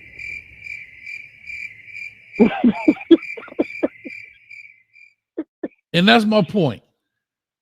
Who's the special teams coach for the? Hold on. Who? J-Love, I ask again. Who is the special teams coach for the University of Miami Hurricanes? I don't even know. I know the janitor, but I don't even know the special. I don't even think we got a special teams coach. To be real with you, though. Probably the most infamous person in the world, dog. Do we even have a special teams coach? You know what? You know what, J-Love? Congratulations, you played yourself. You know what? Congratulations, J-Love, you played yourself. You come on here saying you want smoke, and you don't even know who the doggone special teams coach is. Huh? Dog, to be honest, Hayes, I don't. I can name you everybody else but the special. Who runs special teams? Is it Cristobal? No, it can't be Cristobal.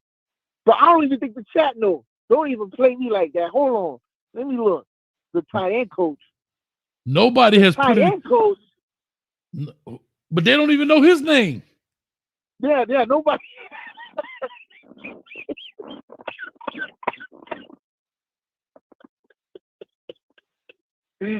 All I can tell you is, what more do you want from me?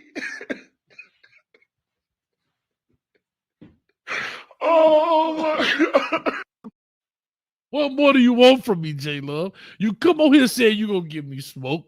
You don't even light up a dang old Black and Mild, a cigarette, a doggone cigar, a beanie. You don't do none of that stuff. And then you want more from me and more from me. I'm not taking it. Lying down or standing up. Listen, Hayes, it ain't my fault. Cristobal, after 2-3 years, started going super cheap to where we got to do a deep FBI investigation search on these coaches. You feel me? Hey, man, listen. Hold on. I'm going to leave you with this last one, and I'm going to push on because I got more callers called in. Here's my last question to you. And I know you can't answer this. I know you can't answer this. Yes, I can. Man, hit me. Oh, I'm going to hit you. Ready? Hold your chin out. I know you can't answer this, J-Love. Who is the red-haired dude with the red beard that be talking to the quarterbacks? Damn, ain't the kid from Georgia? Nope. Who is the red-haired guy that was talking to the quarterbacks? I think he's still on staff. He was there when Coach Ponce was there, and he's still there, and nobody knows this guy's name. He's just like that guy. He just showed, like, you remember the movie Half Baked, and the dude was just laying on the couch, sleep, and nobody like knew who he was. That's him. He got the red beard, he got red hair, but he's always talking to the quarterbacks, but nobody knows his name. He's not even on a roster, dog. Nah, it ain't Donovan. I don't know. You tell me. You could tell. Okay, yeah, it's Donovan. I don't know. I do not know his name. No, you lost. You lost your Coach Hayes, man. Red hair, man. I got to see an image. Show me proof. I don't have an image. He exists, but he doesn't exist at the same time. He is Kaiser Soze, dog. He's Kaiser Soze.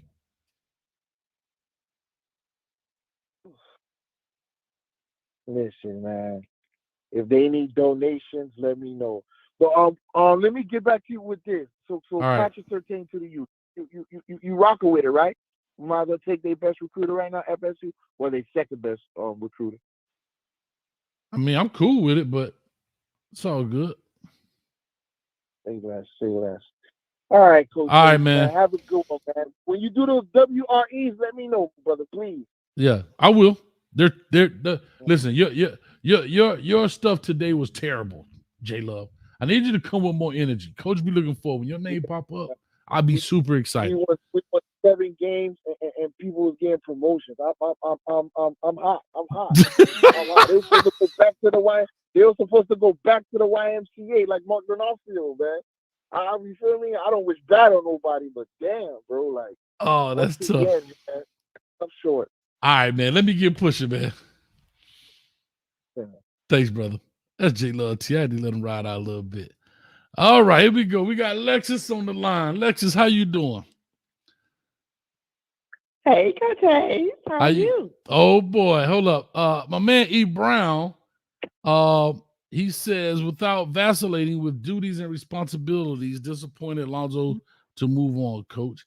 I don't know what he meant, but anyway, I just wanted to let Lexus know that E. Brown in the building, E. Brown, Lexus in the building. And anyway, how you doing today, Lexus? I don't care about no E. Brown being in the bed. I don't even know who that is. Oh, he know you. He know you. Here's my question. Yes, ma'am. I see something from another person that I'm not going to name because you might not want me to name him. Okay. But it says, report. Bengals safeties coach Robert Livingston set to join Deion Sanders at Colorado. Have you heard that? Is that hot off the press news? Oh yeah, I heard it. You know Robert Livingston? No, I don't know Robert Livingston, but I heard it. Yeah. And congratulations. Hold on, Dave Talks Bull say I got to say with a smile. Congratulations to the Colorado Buffaloes for getting their defensive coordinator. So that's what he's going to be, the defensive coordinator? I guess he's the only one left. That's the only position left. Oh, I was just asking because I didn't know.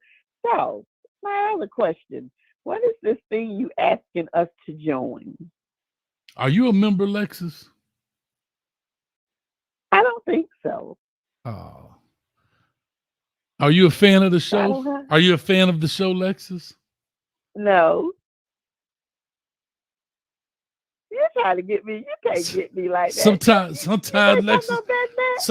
Lexus. Hey, E. Brown about to get me beat up. Sometimes, Lexus, a man got to stand his ground and just tell a woman no. Tell me no for what? I don't know. I just was told I need to tell you no. And that's and that's what I'm doing. No. That word is not in your vocabulary when it comes to me. Oh, really?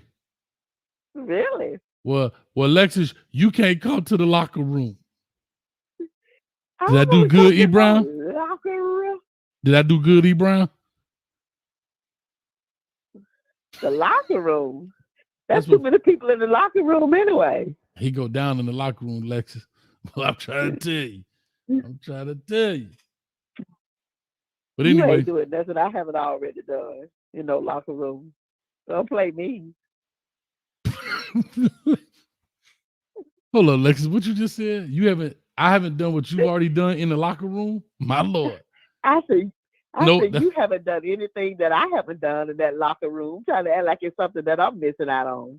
I doubt it very seriously. Wait a minute. Let me snap my own fingers on that one. Excuse me for a second. I'm just saying. I'll let you talk to L&V. L&V said I'm being messy. Matter of fact, L&V queen. It was Shad's fault. It was Shad's fault. I'm being super messy right now. So you be messing with L&V, honey. Don't mess with queens. You stick to E. Brown. L&V above you, honey. Stick to E. Brown. Hey, stay down there with him. Y'all tough, man. So you got any Miami hurricane information? Because you call it Kane's Talk Live talking about Colorado. I don't care. You don't have no Miami Canes information. You know, I did not. What would you like to tell me about the Miami Hurricanes? Do they have all their coaching staff together? Yeah, well, we just lost the running back coach and we hired one within about a week and a half. And then we just lost the defensive back coach, but I think we already got some people in mind that should be coming on board within the next week or so. I was going to say they better hurry up because you know how you are talking about how people be so late doing stuff. But like Miami a little late themselves, aren't they? No, I mean the guy literally just left today. Okay. So that means they need to hurry up and get somebody first thing in the morning then, right? Yeah, I would say they be so behind. I said about a week and a half, you should be able to have a short list. Yeah. I agree with that. Okay. I'm just saying, because you know you love talking about how slow Colorado is doing something, how they should have it by now. I'm just saying if you're going to speak the same thing in Miami. I'm just saying. I have, but the problem is you have to remember this now. I didn't say you're going to have somebody in 2 days and it's been 3 months. I didn't say we'll have somebody in 75 and 72 hours and it's been 72 days. I didn't say that. So you got to remember, I'm only responding to what was said because there was a text that went out 3 months ago. 3 exploding head. No, I'm just telling you what people say. And like Lexus, if I came on here and said to you right now, in 2 days, I'm going to have this, and it's been 2 months, you know what you're going to come on here? Now, Coach Hayes, you said we was going to have this in 2 days, and it's been 3 months. Right or wrong? What? Well, it would depend on whether or not you are complete control of it happening. If you tell me you're going to have something in 2 days and you don't get it in 2 days, but you had to reach out to B12 and B12 had to reach out to the other little knucklehead guy that you do the hourly show with, and then he had to talk to somebody else, and then they all had to get back to you, well, then you're not in complete control of it now, are you? You're correct. And you know what you would have told me? And you know, and you know what you would have said to me? You know what you would have said to me? Well, you need to stop making promises you can't keep. Well, I probably would have said you need to make what. That don't mean it was a promise. If you said to me, Miami's gonna have a coach in 2 days. If you say that to me right now, well, I know you're not the coach. So you're not the coach. Mario, what's his name? Cristobal, whatever. It's the coach, right? So that's because you heard some information, some inside information that Mario Cristobal said that he's going to have a coach in 2 days. Well, if he don't have a coach in 2 days, he's not in complete control of that. Because maybe he may be talking to somebody else. And then that somebody else may 2 days later may change their mind and say, wait, I want a whole lot to talk to this person. Or I want to interview with this team first. Or I want to give you a decision later. So I'm saying sometimes you're not in complete control of everything happening in the time that you would like it to happen. Yes, ma'am. And when you're not, then sometimes it may not happen when you want it to happen. Sometimes you are in complete control and it don't happen when you want it to happen. Have you ever had that happen to you before? I'm sure you have. If you're over 10 years old, you have.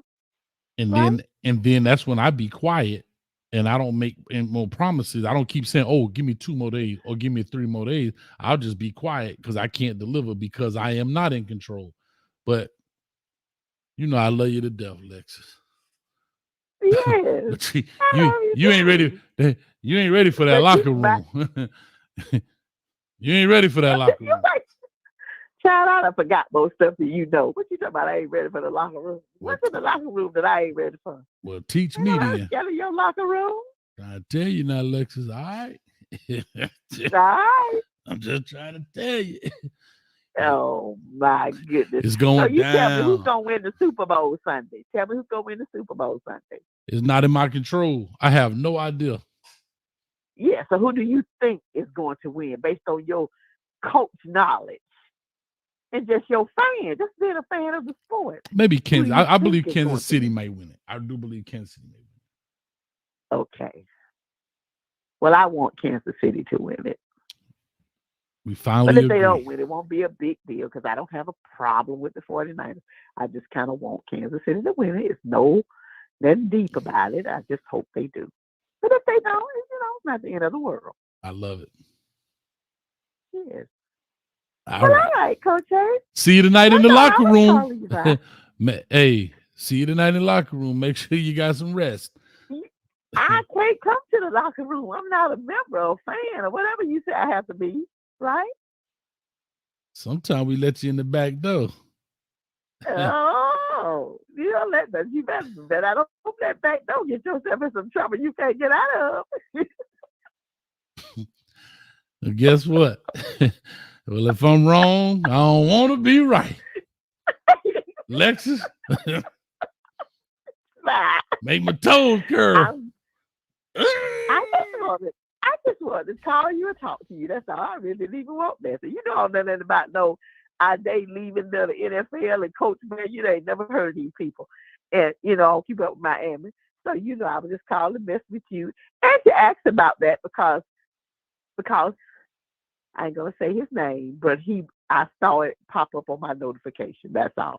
I love it. Mm-hmm. All right. I'm gonna go back into the chat. You have a wonderful night, and I hope y'all have fun in the locker room. Hey, that boy E. Brown said he gonna send you an Uber. All right, we on our way. Bye, Lexus. Bye. Okay. Boy, I think our next caller is really flawed. What's going on? We got the ladies in the building. Lexus just came in.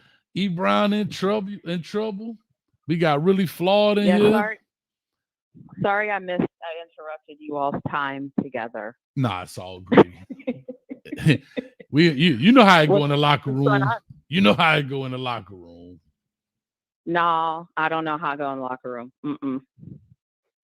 Well, she said, you ain't did. She talking about me. She said, Coach, you haven't done anything in the locker room that I haven't done. I know that's right. Well, she checked that box. Experience. Love it. Well, I know this is a Kane show. Everybody in the chat's gonna be mad at me because I don't know anything about the Canes. So you tell me something about the Canes. Well, how are you feeling? I've been on here talking about an hour and 30 minutes, and we've had some coaching changes in regards to Jamil Addae has left. The DB coach has left and went to the NFL. Forget all that. Tell me how you're feeling. How do you feel? Do you feel good? Are you excited? Are you like, we're ready? How are you feeling about the team? Is it shaping up? I know that we better win 10 games this year. Now I can tell you that. Okay. What 10 games? I don't care if they beat the same team twice on the same day. You better get the 10 wins. That's all I know. With all this stuff we got going on with Cam Ward, the quarterback, listen, I don't care if you can lose whatever 2 games. You can lose the game against FAMU and lose the game against Ball State, but you better win the other 10. You could lose against this team or that team. However you get the 10 out of your 12 games, you better win 10 of them. That's all I'm saying. All right, I respect that. So that's it. That's the standard. That's the goal. That's all I got. I done lost control of the show. I respect. Oh, sorry. Nah, that's why I said I don't know any. I can't add any value to the Canes. But you wanted me to call in. I'm about to start my workout, and I thought, you know what? Let me call my old friend. Yeah. Listen, I see your channel. You got your channel going. You got like a lot of YouTube shorts. I listen to them. They're actually pretty good. They're actually very good. And I encourage. I started doing longer videos. You have to watch them. Oh, okay. Well, I encourage everybody else. I know LMV is has look at that, but fuck even. I don't know how she's so fast, man. She already put it up there in the chat. So the thing is in the chat. You guys go over there and subscribe and help out Really Flawed. Grow her channel. But like I said, you get football. Should I say from a female's perspective? Is that okay to say? Or just like I mean, I would say a woman. I would say a woman's perspective. Woman's perspective. But... Okay. So you get it from they calling me beta because see in the locker room they say I'm beta when it comes to the women. I'm putting it out there. They said when it comes to the women. No, you're just a man that you're just a man that knows how to talk to women. There's nothing wrong with that. I appreciate it. Because boy. Of course. It's going down tonight in the locker room. I do want to say though too, like something about my channel that I'm enjoying is it is just my opinion and I'm just talking. And some people in the comments like hate that I'm even talking, like how dare me talk about sports as a woman. And some people appreciate the fact that I'm just being me and expressing and saying whatever I think and talking about whatever I want. So it's been fun. And yes, you're right. It is hard to edit videos and do all the things, but you know, like it just is what it is at this point. Oh yeah, when you start getting to the graphics and all of that stuff, you know, just cutting it up, putting it where it sounds reasonable. Because you know, you'll talk and you'll say something and jack a word up, and you got to try to fix it.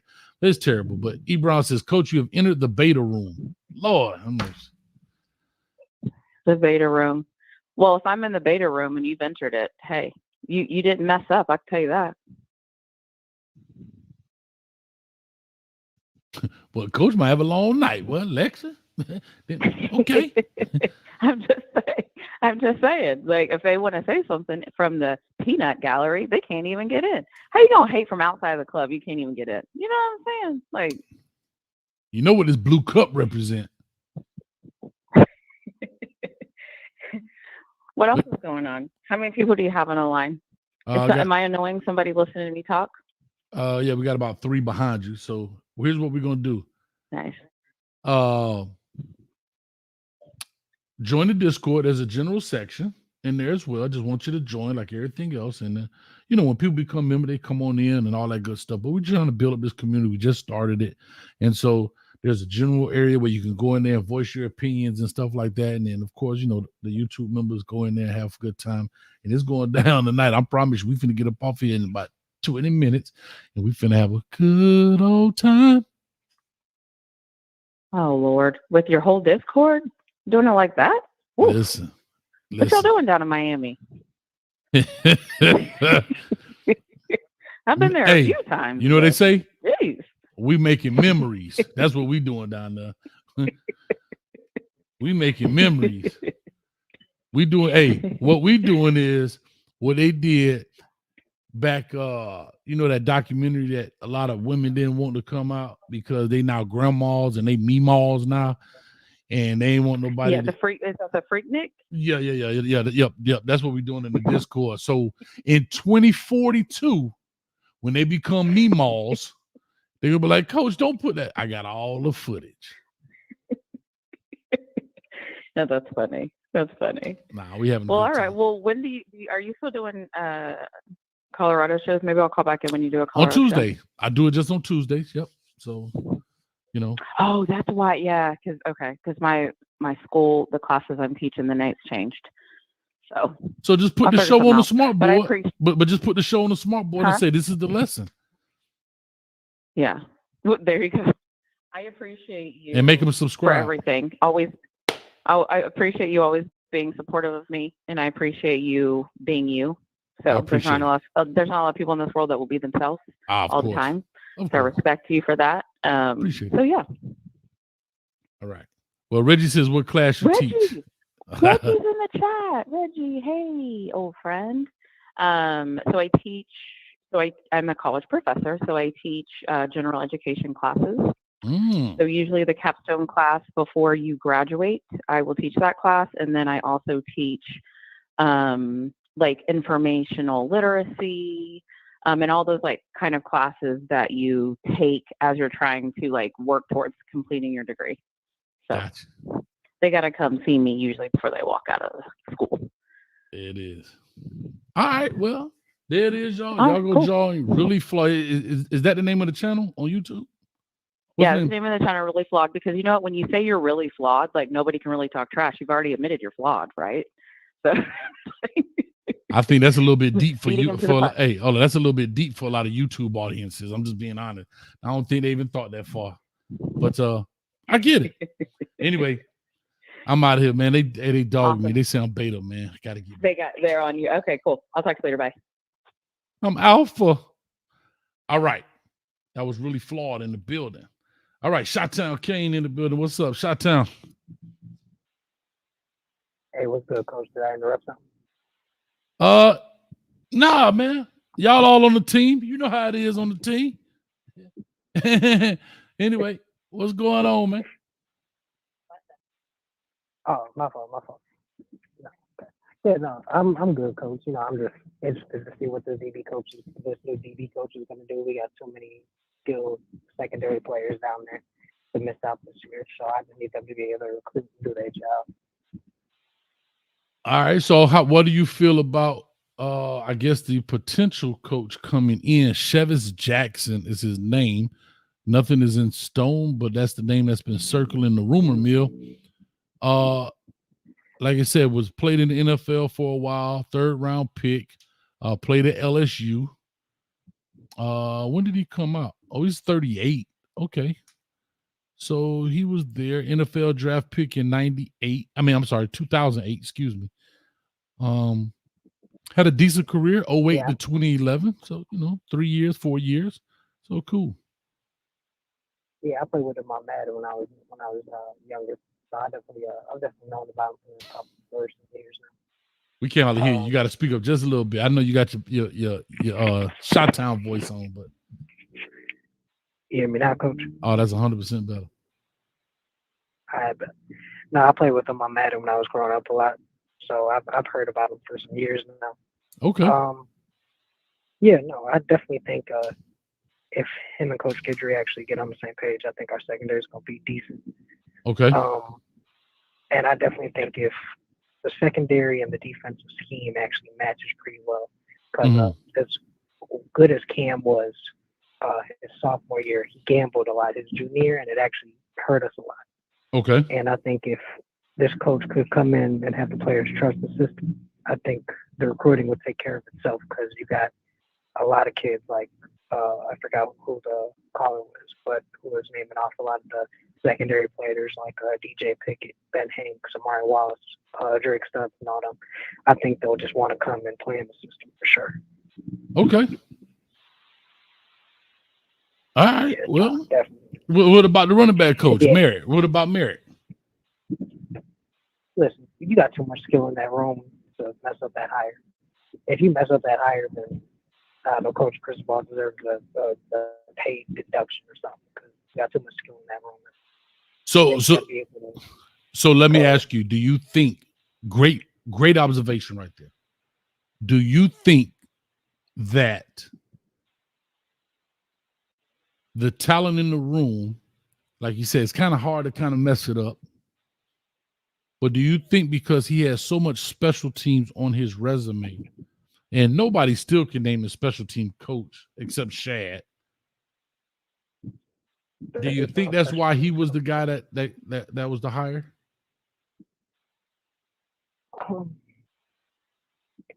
Well, here's the thing. I know we don't got no special teams coach, so he might come in and his title might be / special teams coach, which actually might be decent.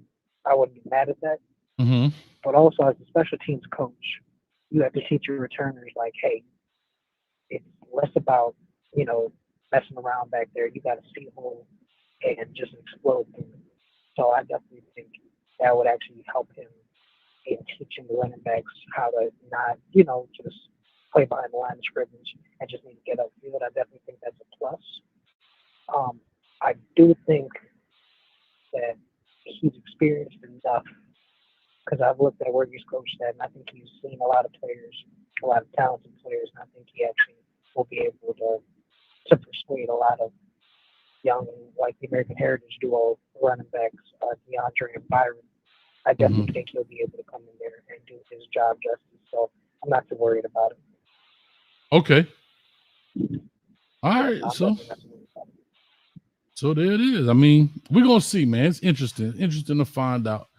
And like I say, spring ball will be around the corner, not too far out, and we'll see what's going on, man. Yeah, but sorry, I'm not a band coach. It's been a long day. You can do another call-in show. I got you. Nah, you good, baby. Listen, I'm tired too.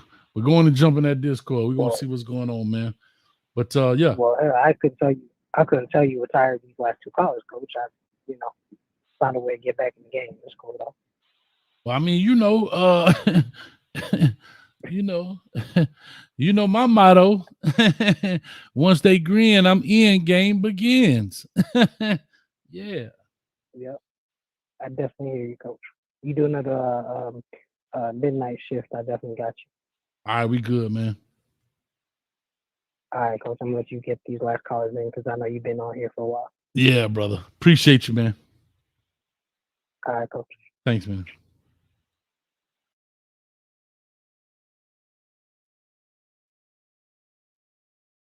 I'm sorry, y'all. I was emailing Nick Saban. He was asking me if I could do golf tomorrow. Like, nah, I can't. Gotta talk about these Canes. Shout out right quick before I get to my man. Hey, we international players around here. You know what time it is. True player for real. I don't know, I'll just be talking. But anyway, CW for the $2. E. Brown. Hayes broke out the quiet storm voice. Well, y'all, boy. E. Brown, I hope you had your daily nap. Huh? And you got the oxygen on 100. Because you're going to be up all night in the locker room. We finna make sure we roast you tonight, my man. And for all the ladies out there, this is the quiet storm. Shooby dooby doo. I just got one question for the ladies. Can you woo, woo, woo? Woo, woo, woo, woo. Would you be mine? Okay, y'all don't know about that, man. Y'all stop right quick. Man, shout out to international player in the building. I got my man Alex all the way from Mexico in the building. What's up with you, Alex? Talk to me, man. ¿Cómo está? Hey, coach. How you doing? How you been? I'm good, man. What do you think about our changes today? I'm okay. I mean, I can't get mad for people that leave. I understand. I totally understand Tim Harris leaving. You have to take that opportunity. You have to get that title. I definitely cannot be mad at Jamil Addae for leaving for the NFL. He did not make a lateral move. And again, I don't know Matt Merritt. I only know what I can read about him. I'll reach out maybe to some people that I know. And if it's stuff I hear that I like, I'll say something. If it's something I don't like, I probably won't say too much. It's just because, just what it is. But so I guess the proof for him will be in the pudding.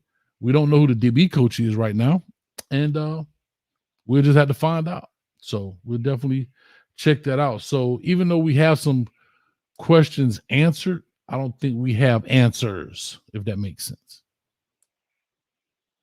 Yeah, I was hoping that the running backs coach that would come in, they just had a big change in the Las Vegas Raiders, and Kennedy Polamalu. He coached in Jacksonville for the Jaguars. Okay. He was assistant head coach to Jack Del Rio and running back coach. He's a good friend of mine. Oh, good. He's got a house in Ponte Vedra, at Glen Kernan Country Club, right next to Ponte Vedra Beach, and I know he wants to come back to Florida. I mean, he developed Fred Taylor, Maurice Drew Jones, the new kid in Oakland. What's his name? Because that's where he's been the last 3 years. Jacobs, I believe. Jacobs, the running back for not Oakland, Las Vegas Raiders. And he's got a lot of experience, and I thought he could help Mario with game situations and all that. But I guess he went to South Florida, didn't he? University of South Florida, and got a young dude out of there. Yeah, I don't know how young he is. I think he's got some age. I mean, he's not old guy. Don't get me wrong, but I don't know if he's young. He is like 30-something, isn't he? Yeah, he's in his 30. Right. So, yeah, I mean, like I said, we'll see. How about the Marcus? You don't think we can get him as the DB coach? He's in South Florida. DeMarcus Van Dyke. I don't know. Yeah. I don't know. A lot of it too has to deal with relationships, right? I think people need to also understand that we can't just look at. You have to remember this job, Alex. Speaking to you, but speaking to everyone else that's listening. As the true saying goes, we've said it over and over. It's not what, but who you know. And part of who you know is the relationship. You know, I can't speak for Coach Cristobal and DVD's relationship, like their working relationship, maybe their interactions. I don't know. But DVD said he wanted to move up and move on, and he left to go to FIU, maybe because he wasn't being promoted. And maybe they said, oh, you need some more experience. And so I don't know how those conversations went, but I know next year is going to be a big year for defensive backs. I mean, it's going to be a big recruiting year for cornerbacks. Yeah. And here's what I'll say, just playing devil's advocate. Okay, and I'm only just saying this. I'm just playing devil's advocate. I'm only saying this. I don't know if, let's just say, what if Coach Cristobal says, you know what? This guy can recruit. He was a big part of bringing people in. But as of right now, we need guys that maybe can develop. I'm not saying DVD can't do that, because maybe Cristobal is saying in his mind, I got a lot of guys that can recruit. Like getting to the players, I'm pretty much the closer. That's my forte as the head coach, and my forte is the recruiting guru in that sense, and being able to close a deal and flip guys. What do I need more of? Do I need more of those kind of guys, or do I need more guys that can help us on the gridiron?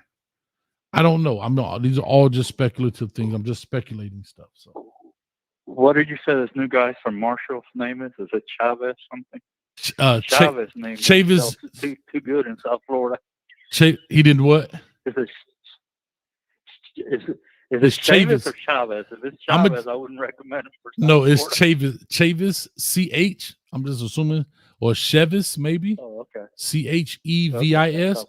Maybe really Flawed can tell us. She's a college professor. I'm just teasing. I hate when people do that to me. Anyway, I hate Alonzo. I mean, I think Alonzo is leaving. I think he's. I don't know why Barry Jackson started all that crap in the Miami Herald today, that it was a dispute and all that. I mean, Mario hired him, I think, if I remember correctly, didn't he? And I think he brought a lot to the program and the scouting, and number two, the biggest thing, and people aren't thinking about it, Alonzo has a big influence on the boosters. The boosters are the ones that are putting up that NIL money. That worries me. That really worries me. Yeah, I'll say this. I didn't read the Barry Jackson article. You said you said in the article there was a what now? It was a dispute. Yeah, he's saying that Alonzo thought he was going to have a lot more control and a lot more, say so with the program and all that. And when he came in and took the job, he said that he was there for scouting and to do all the administrative work, which I think that's a hell of a lot of work nowadays with NIL. I don't know. I'm not an expert on that, but I think that they're going to need to get somebody in there to help do that. And I think he had a big influence with the boosters. I really did. Yeah, I've said this before. Now, based on what you're telling me, I'm gonna just take it, face value for what it is. But Mario Cristobal being the alpha of a guy that he is, and you're the head coach, and I want people to understand, right? Everybody loves Cristobal because of his old school feel, and I get that. And the old school feel is also the head coach was the man. It was president, athletic director, head coach. And if the head coach got really big, he was hired an athletic director. But anyway, that's another story. Now, you get a guy like Alonzo Highsmith, who is well respected, but maybe you feel like it's a big brother situation where I got a guy kind of looking over my shoulder like I don't know what I'm doing. Again, I'm only speculating all of this stuff. It's like, how your boss give you a job, but he stand over you, watch you do the whole thing. It's that kind of thing I think that role feels like. It feels like you put somebody here to watch me. And maybe that was it. I don't know what Barry Jackson's article, maybe I have to read more to get more context, but I don't even know why guys like that. And again, I know they're in the news, but I don't even know why they write stuff like that. Like, I like Cristobal's alpha type coach. I don't, that's not the type of. To me, it was unbelievable. Belichick didn't get a damn coaching job in this cycle. Belichick's got 6 Super Bowls, and I can understand, that he wants some say with the personnel. I understand that Mario wants some say too, also. But Mario doesn't have 6 Super Bowls. That's the only difference. Mario and Belichick. Yeah, but here's the thing. If you're Mario Cristobal, and I have to go to his defense, and I'm just saying about people. Think about it. When we lost games, nobody came and said, Alonzo Highsmith. Nobody said, yada, yada, yada. When we didn't take that knee, I'm back on it. Guess what? Nobody said, da, da, da, da. We went straight at the head man. And so I understand that. If I'm the head man, that's why it says head coach, not assistant coach, not associate coach, not administrative coach, head coach. I'm the HCIC, head coach in charge. Because at the end of the day, I get hired and fired based on the performance of this program. That's why I never understood the business model. I never understood this business model in the NFL where GMs pick players for the head coach. I never understood that model. Now, some coaches are smart, like Jimmy Johnson and quite a few others. They go in and say, Bill Belichick, I want to be the GM. But if I'm going in just as the head coach and it comes to the draft and I'm like, hey, I like this player, that player, this player, that player. And the GM is like, too much money. We can get him for cheap, blah, blah, blah. And then I go out there and lose games. Y'all ready to fire me. So I never understood that model that much. Like, I know why it is, but and then if you look at a lot of the GMs, they were scouts. They were scouts and all of this. But from the coaching aspect, it's a little different. But I don't know. That's neither here nor there, Alex. But I'm going to wrap this deal up here. I'm about 6 minutes left. That'll put us right at 2 hours. But Coach, thank you for taking my call. I hadn't talked to you in a couple of months. It's been a minute, man. But listen, man. I just got back to Mexico. Oh, man. Listen, I want to live the life, man. I want to go.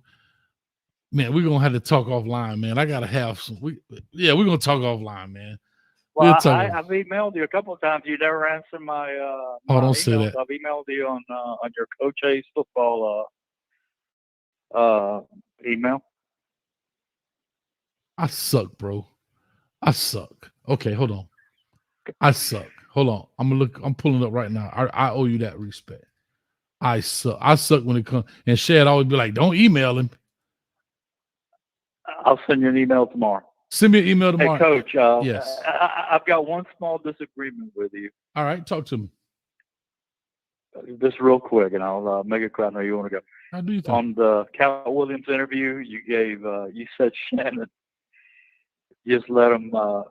Remember, Cal Williams went into that interview to repudiate what all those other comedians had said about him, or some sort of interaction they had with him. Okay, so he went in there, and I think he did a great job. I love Cal Williams. I love exposing bullshit. Excuse my language. You know, what do you think? I love the truth. Like he says, I love. And I think Shannon looks like an old country boy that, you know, Shannon kept egging him on. You know, he kept saying, "Oh, this might hurt my program," but he didn't back off. He kept egging him on. Of course. And then towards the end, Cat started interrogating Shannon. I don't know if you saw that or not. He started turning it around on Shannon. Okay. He's saying, "Well, don't ask me that question. Since you've done such a great job, go ahead and answer it." You know, I mean, he turned the tables on him. But I thought it was a great. I've seen it 5 times. I thought it was so good. I mean, I love it. I mean, I love exposing the truth, telling the truth, and you know, the hell with everything else. All right, so hold on. You said you got to disagree. So what part do we disagree on? I missed that. No, you said I saw you on the broadcast that you said that you would have handled it different than Shannon, the interview, that Shannon's not a journalist, and that I guess he didn't push back. Oh, well, the reason I said, okay, well, here's why I said that, because he was getting a lot of pushback about, I get where you're going now. So I was responding to, because Shannon said on the nightcap or whatever with Ocho Cinco, that people were mad at him because he allowed Cat Williams to talk his talk. And what Shannon Sharpe was saying, I'm not a journalist. I'm a person here for conversation and yada, yada, yada. And maybe that's what I was saying. Exactly. And he was saying that, he was saying that, listen, he came on the platform and I just let him talk. And after a while, you just let him run with it, you know? And hell yeah. And I think he did a hell of a job. Yeah. You know, he's a country boy. You know, you can tell. He's sophisticated, but he comes across like, you know, a good old country boy. Part of my life, I grew up in Jacksonville. Okay. That's the way they act, you know? Yeah. So he, so I think that's maybe what you're referring to, where I was saying that Shannon was talking to Ocho about he's not a journalist and people are mad and and then Shannon went on to say, well, people are mad because they didn't get that interview. And you know, he just did one with Monique. I have not seen it yet, but I will see it definitely. You know, and then Stephen A. Smith, like a few days later, I think Stephen A. Smith has got a jealousy problem, which he tries not to expose. But if you look at it, you can see that Shannon's going to be the man. And Stephen A. Smith said that Cat Williams was acting like Donald Trump. I mean, that's disrespect to Shannon, to Cat Williams. I mean, Cat Williams is a proud black man. I mean, you're going to compare. I mean, I don't have anything against Trump, okay? But you don't make that sort of comparison, Coach. Do you agree? Or no, I definitely agree. Why the hell? I agree with that. Here's the problem, though. Here's the problem. Now that you're in the internet space, everybody can now do what they're doing. Think about it. Everybody now can do what they're doing and not go to school for it. Now the competition is like YouTube in this space is so not compact. What I'm trying to say. saturated. Very informative. Saturated. That's what I'm trying to say. It was so it's so saturated with so many people talking about the same things that now everybody doesn't just go to ESPN to hear their sports news. There are people, including myself, go to YouTube for sports news. I don't go to ESPN even on YouTube for sports news. So now they have to say something that is, for lack of a better term, clickbaitish, where it garners the attention to say, oh, what did he say? To get, it's all about views, clicks, and likes. You know what I mean? But not over here, baby. We rooted in substance. Yeah, I'm doing the same thing. I mean, I don't even watch the. I've got a satellite here where I got all the news channels. I watch YouTube. I want to know. I don't want some guy trying to influence his political belief on my ass. I want to see what's happening, and I want to make a determination on it. And I think YouTube is the way to go right now. I really do. I'm enjoying the hell out of it. No, and I enjoy the hell out of your show, Coach. You know I appreciate that. Hey, man. What happened to Chico? I kind of missed. I guess I was gone when I thought Chico. Well, nothing. There wasn't really anything. It was a debate show, and there's nothing else to debate. There's nothing in the season, so there's just nothing else to debate. And so he has a channel that he does, and he does a good job. And I got a channel over here I do. But what I'm saying, it was I wanted people to understand. You're very objective. When people start talking shit that it's not right about the Kane, you immediately straighten them out. Chico would go along with them and instigate their BS. I don't know if you agree with me or not. Yeah, I'm just saying. I'm like Master P, man. We ain't talking about nobody on our record, but what I'm just saying is that I like him. I like Chico. Yeah. I always liked him. I enjoyed calling and giving him a hard time. I like Chico. I'm just saying that the difference between you and him is that you when Kane fans start, with the Kool-Aid and all that, you straighten them out immediately. Where Chico did the opposite. Yeah. You're right. You can see it that way. But like I'm saying, at the end of the day, and so Studio says, I still do a CU show, but there isn't anything to debate. What I'm gonna debate? The new coach? Like, what are we gonna debate? Like the class that he just had?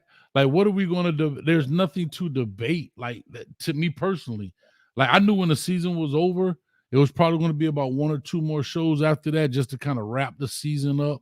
But after that, it really was there was nothing to debate if it was strictly Colorado. Now, the reason Undisputed works because they talk about various topics. So there's always something to debate. But if you're going to make it just about them, then like, what are we going to debate? Like, they brought the military in to do a workout. We're going to like, now it's nitpicking. So I'd rather, if I was going to do a debate show again, I'd rather do it with some real context. In the afternoons, I'm enjoying. I've gotten the last 4 or 5 shows since I've gotten back, and I'm enjoying that. Oh, good, man. Hey, you talk about different things. And yeah. That's you, Coach. Thank you. I know I kept you too long. I usually try to keep it in the 2 minutes, but I haven't talked to you in a long time. Anytime, man. It very much. I appreciate you, man. I got Mike Lowry on here. Lord, we're gonna lock the line. Thank you, Alex, man. All the way from Mexico, man. The international The conference player. has been locked. Real quick, Chris E for the 1999. Thank you, man. I appreciate it. Shannon has created a niche for himself. I can see him getting one of those 100 million plus Spotify deals. He's blowing up. I hope he does, because you sure see a lot of people with some Spotify stuff that don't get it. And then we got another one here. You know what? Let me put this back up here because it was the biggest one.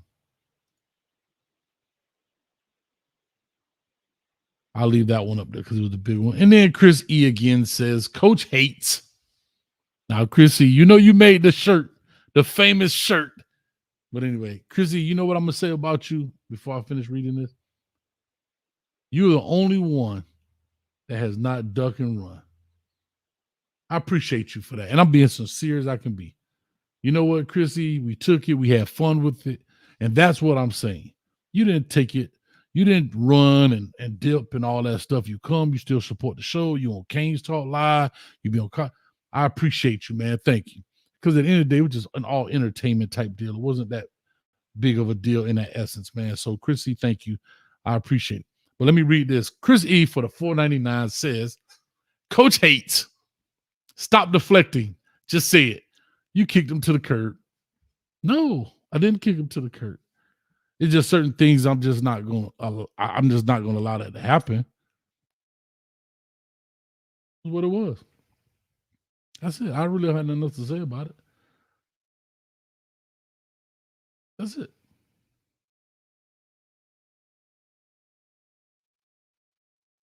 But I am sincere about what I said, Chrissy. Out of all them people, you stayed true to the game, man. You stayed true to the game. All right, I got Mike Lowry on here. This is gonna be a good one. That boy Dub City say, yeah, I like stealing content. All right, Mike Lowry. You got the brown sugar, Mike Lowry. What's going on, Coach? I'm good, man. What's up with you, baby? Man, I thought we were gonna get Snipes now and there, man. Running back coach. Man, I wish we could have. I was trying to make the video.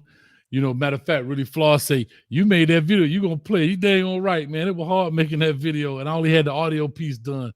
But I may put it in the Discord or whatever, man. But what's going on with you, man? What's your thoughts about these Canes, man? We trending, man.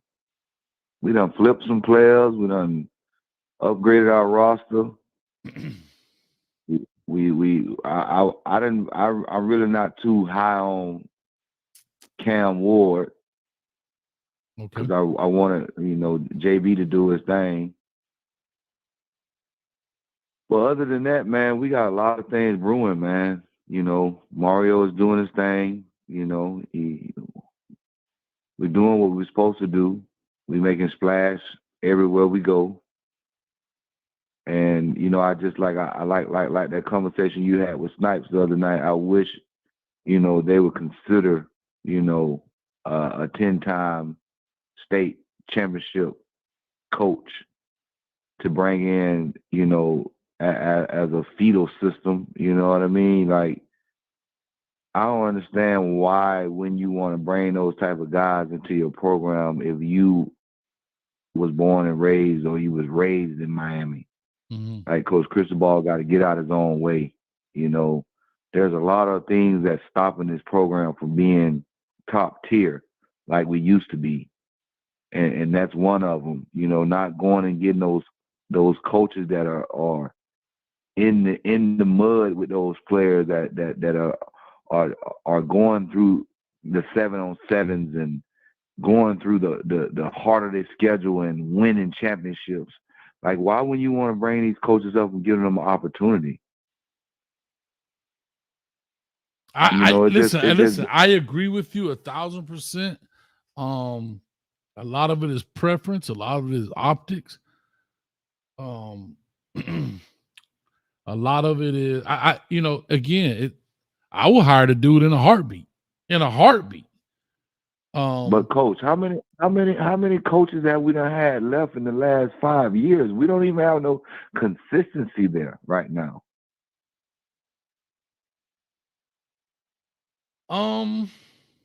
That's part of coaching. You're going to see that everywhere. I get where you're coming from, Mike.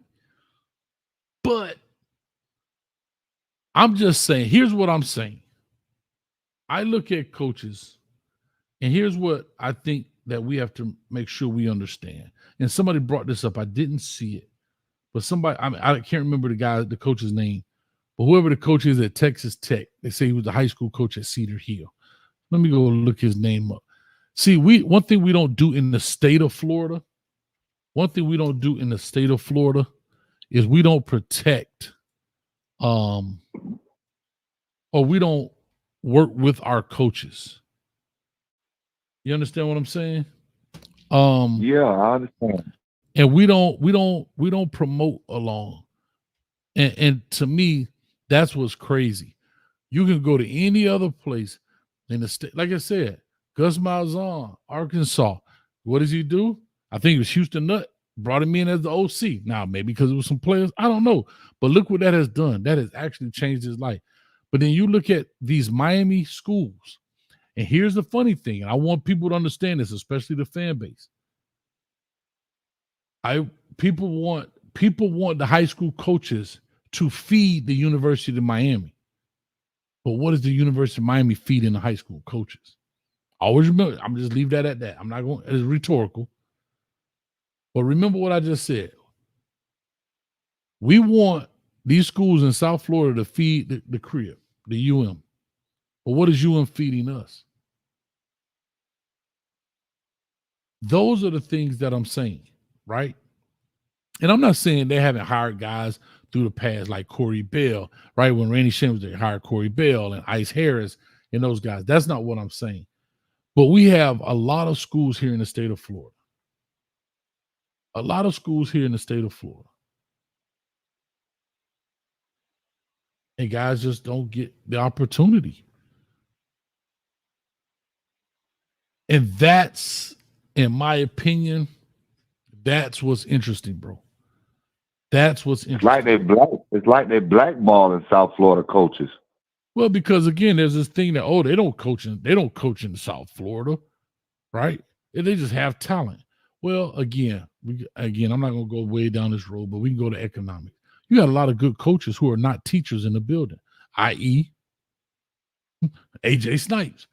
AJ Snipes is a computer guy. He's an IT guy. He's not in the building. So he has a job, but yet this guy, and like this is the stuff, if I'm a coach and I go in there and I really dig deep into a guy like this, I'm like, hold up. This is a guy that's an OC that doesn't work in the building, as he stated on the show the other night. He don't come to the school till 4:00 and still whipping the IMGs who go to school for 4 hours a day. The rest of the day is football. Who's whipping Bishop Gorman's, who's whipping all these private programs who have big money. And you know the funny thing, they don't come to you. You got to put your kids who probably have never been on the plane, because somebody talked about discipline. I want people to really dig deep and stop looking at the surface level. That means you are putting kids from the inner city of Miami on a plane, take them to Las Vegas,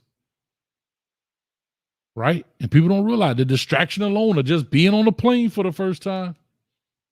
But yet you can keep them focused to play some of the top teams in the nation, not the state, but in the nation. Yeah. IMG literally picks their players. They have the pick of the litter of the entire nation. And you take some kids, some of them may be undersized, like some of your old line. All of those kids, think about it. All of those kids are not Division I kids. Some of those kids may not even be college football players. And you went up against David and Goliath. Everybody on their team is a Division I prospect. I ain't say Power 5, Division I prospect. And y'all beat them. And the funny thing about it was never scared, didn't duck them. I used to talk to Greg Bethune, who's the principal. They go play him all the time. All the time. He said, Cole, we're going to get them 1 year. And they got him. Play St. Thomas. You beat them. Played American Heritage. You beat them. And this is school right on 95th Street in the heart of the city. Hey, Coach, you want to know I want to tell you something. I watched one of their videos, Coach, and you know they underfunded. Of course.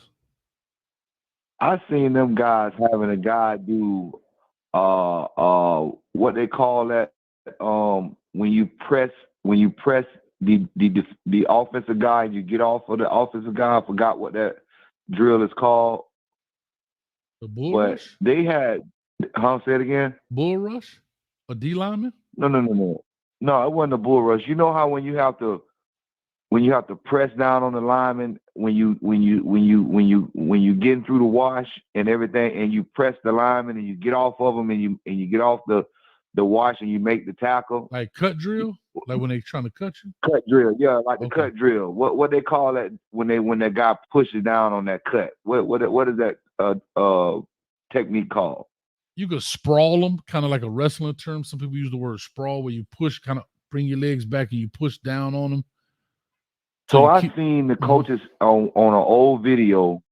They had all the defensive linemen line up on the fence, and they had them guys pushing the fence and extending their hands out and just sitting there for 5 or 10 minutes, building up their arm strength on a fence, coach, at Miami Central. That's crazy for me to see that as a coach when we got dummy bags, and over here at this program, they using the fence to teach technique. Bro, you do it, and that's what I'm saying. I keep going back to Luke and the Yellow Bus boy. We understand how to mold the clay. Like, that's what I'm saying. And I think there are a lot of coaches that don't get that. They look at it, high school coach, like, no, we don't have everything. Think about it. You got 10 state championships, dog. 9 of them, you've been at a school for 14 years. And the man said, I've been coaching 25 years and I missed the playoffs twice. Bro, some of this stuff unheard of, bro. That's a great coach.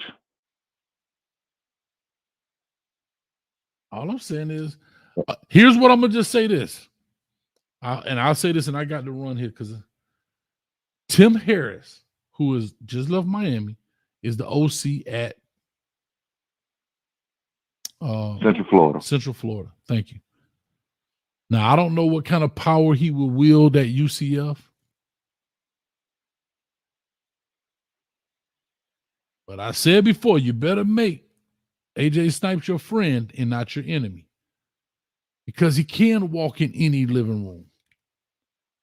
He can't. The kids respect it. Like, I'm just saying, and unfortunately for him, a lot of people don't know about him because he was not the head coach. So a lot of fans. But coach, can you explain something to the people? What do it take to get your name on a head coach list to even be a protege or a product to come in and do an interview? You mean for high school?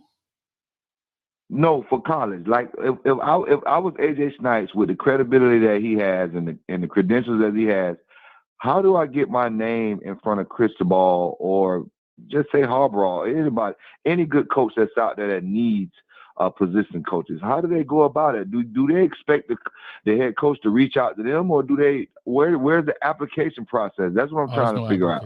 Well, first of all, there's no application process. Second of all, ask not. Let me say, ask not, receive not. If you don't ask, you're not gonna get it. You're right. The head coach ain't gonna call you. They might if y'all have a really close relationship, but typically you need to call them. You got their number. You want to know why you got their number?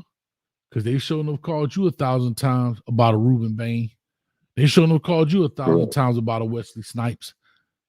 They shouldn't have called you 1,000 times about a Jeremiah Smith, who was at Central.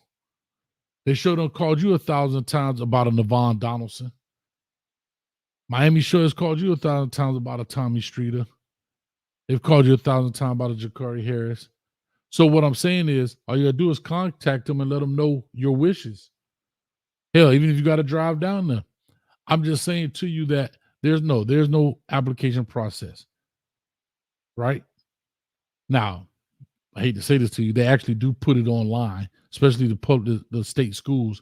They have to apply, they have to post it, believe this or not. So like I don't know, not Miami because they're private, but let's say UCF has a wide receiver position open. They'll post it on their website. Wide receiver, but you're out your mind if you think that's going anywhere. But by rule, they have to post it. However, but they only do that. They only do that because they have to make it public. But they already got the guy who they send it to the link that they want to apply for the job. Correct? There's no application. I ain't no link. I don't work like that. I ain't no link. Okay. That link is there because they have to. That's about a part of compliance. But what I'm telling you is, it's about the relationships. And what I'm telling these college coaches is, don't look at the surface level. Look at the guy. Look at what a guy is doing. And if a guy will work this hard, and I'm not just talking Snipes, it's quite a few of them. But if a guy would leave his job changing at red lights to coach high school ball, what you think he'll do for a $400,000 salary? Work less? Man, he gonna have the same kind of backs we had in the 2000s, in the late 80s, and the early 90s. And again, it's all about and here's another thing, right? And to AJ's point, he was offered the head coach position at Central, but financially it didn't make sense. Financially, why would I leave my job to work in a school building that's paying me less than what I'm currently making? I still got a family to feed. I got a family to raise. I got kids. I got a mortgage. I got all that stuff. So why would I take that? So what did he do selfishly or unselfishly, actually? You pushed the job to other people. Think about what I just think. Great. That's what I'm saying. Dig deep. You're saying right now, you push the job on to other people because you're saying I can't take this opportunity right now because financially it doesn't make sense for me. And he could have stopped coaching too, coach.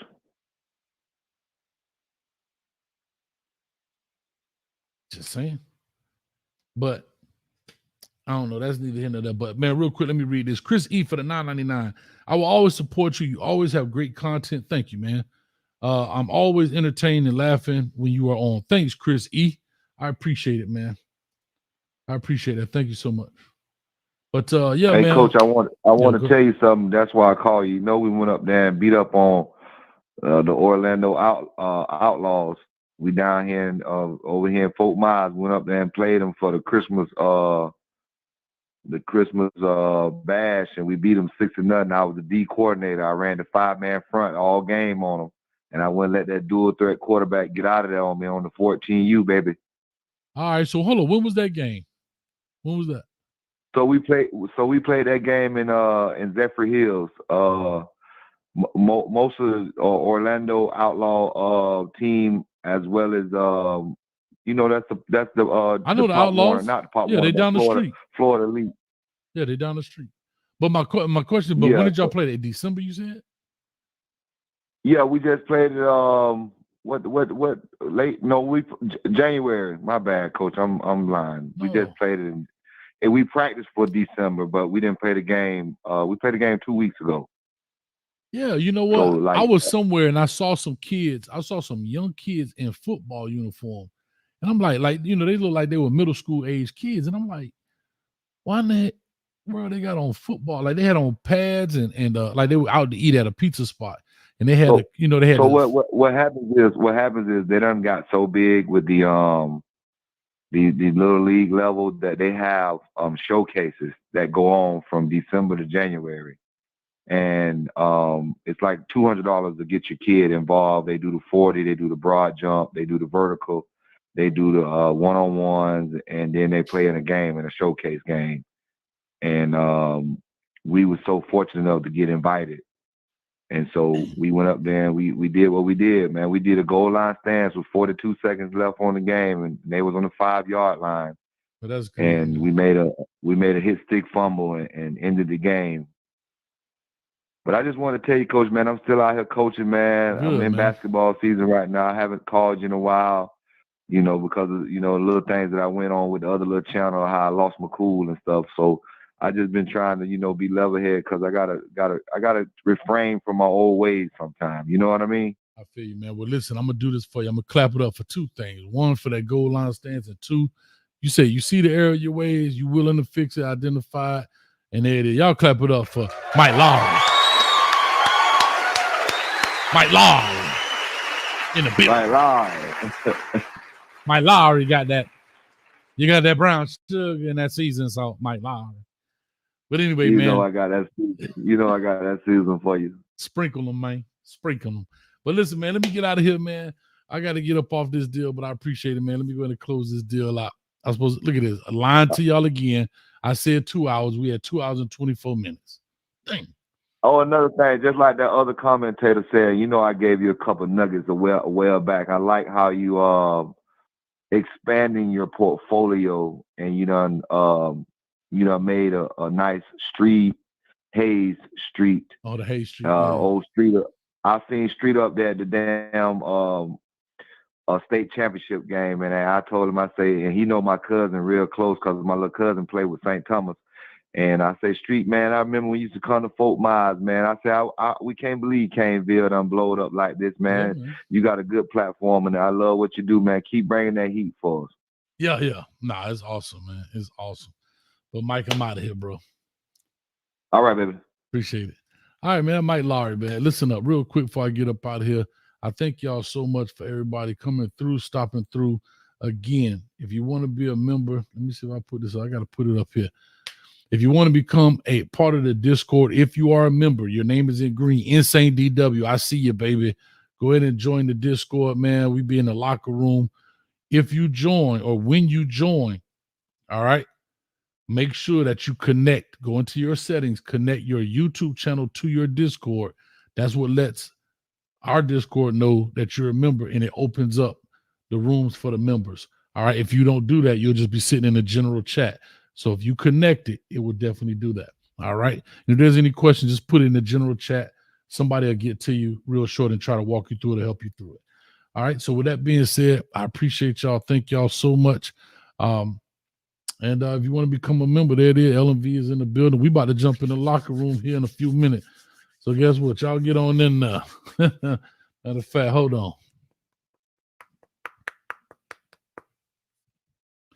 Lexus, we waiting on you. Gotta go. I'll see y'all later, man. Peace, love, hell, grease is always about the you. Y'all make sure y'all holler at us. Hit the like, share, and subscribe button, and we out of here. Peace.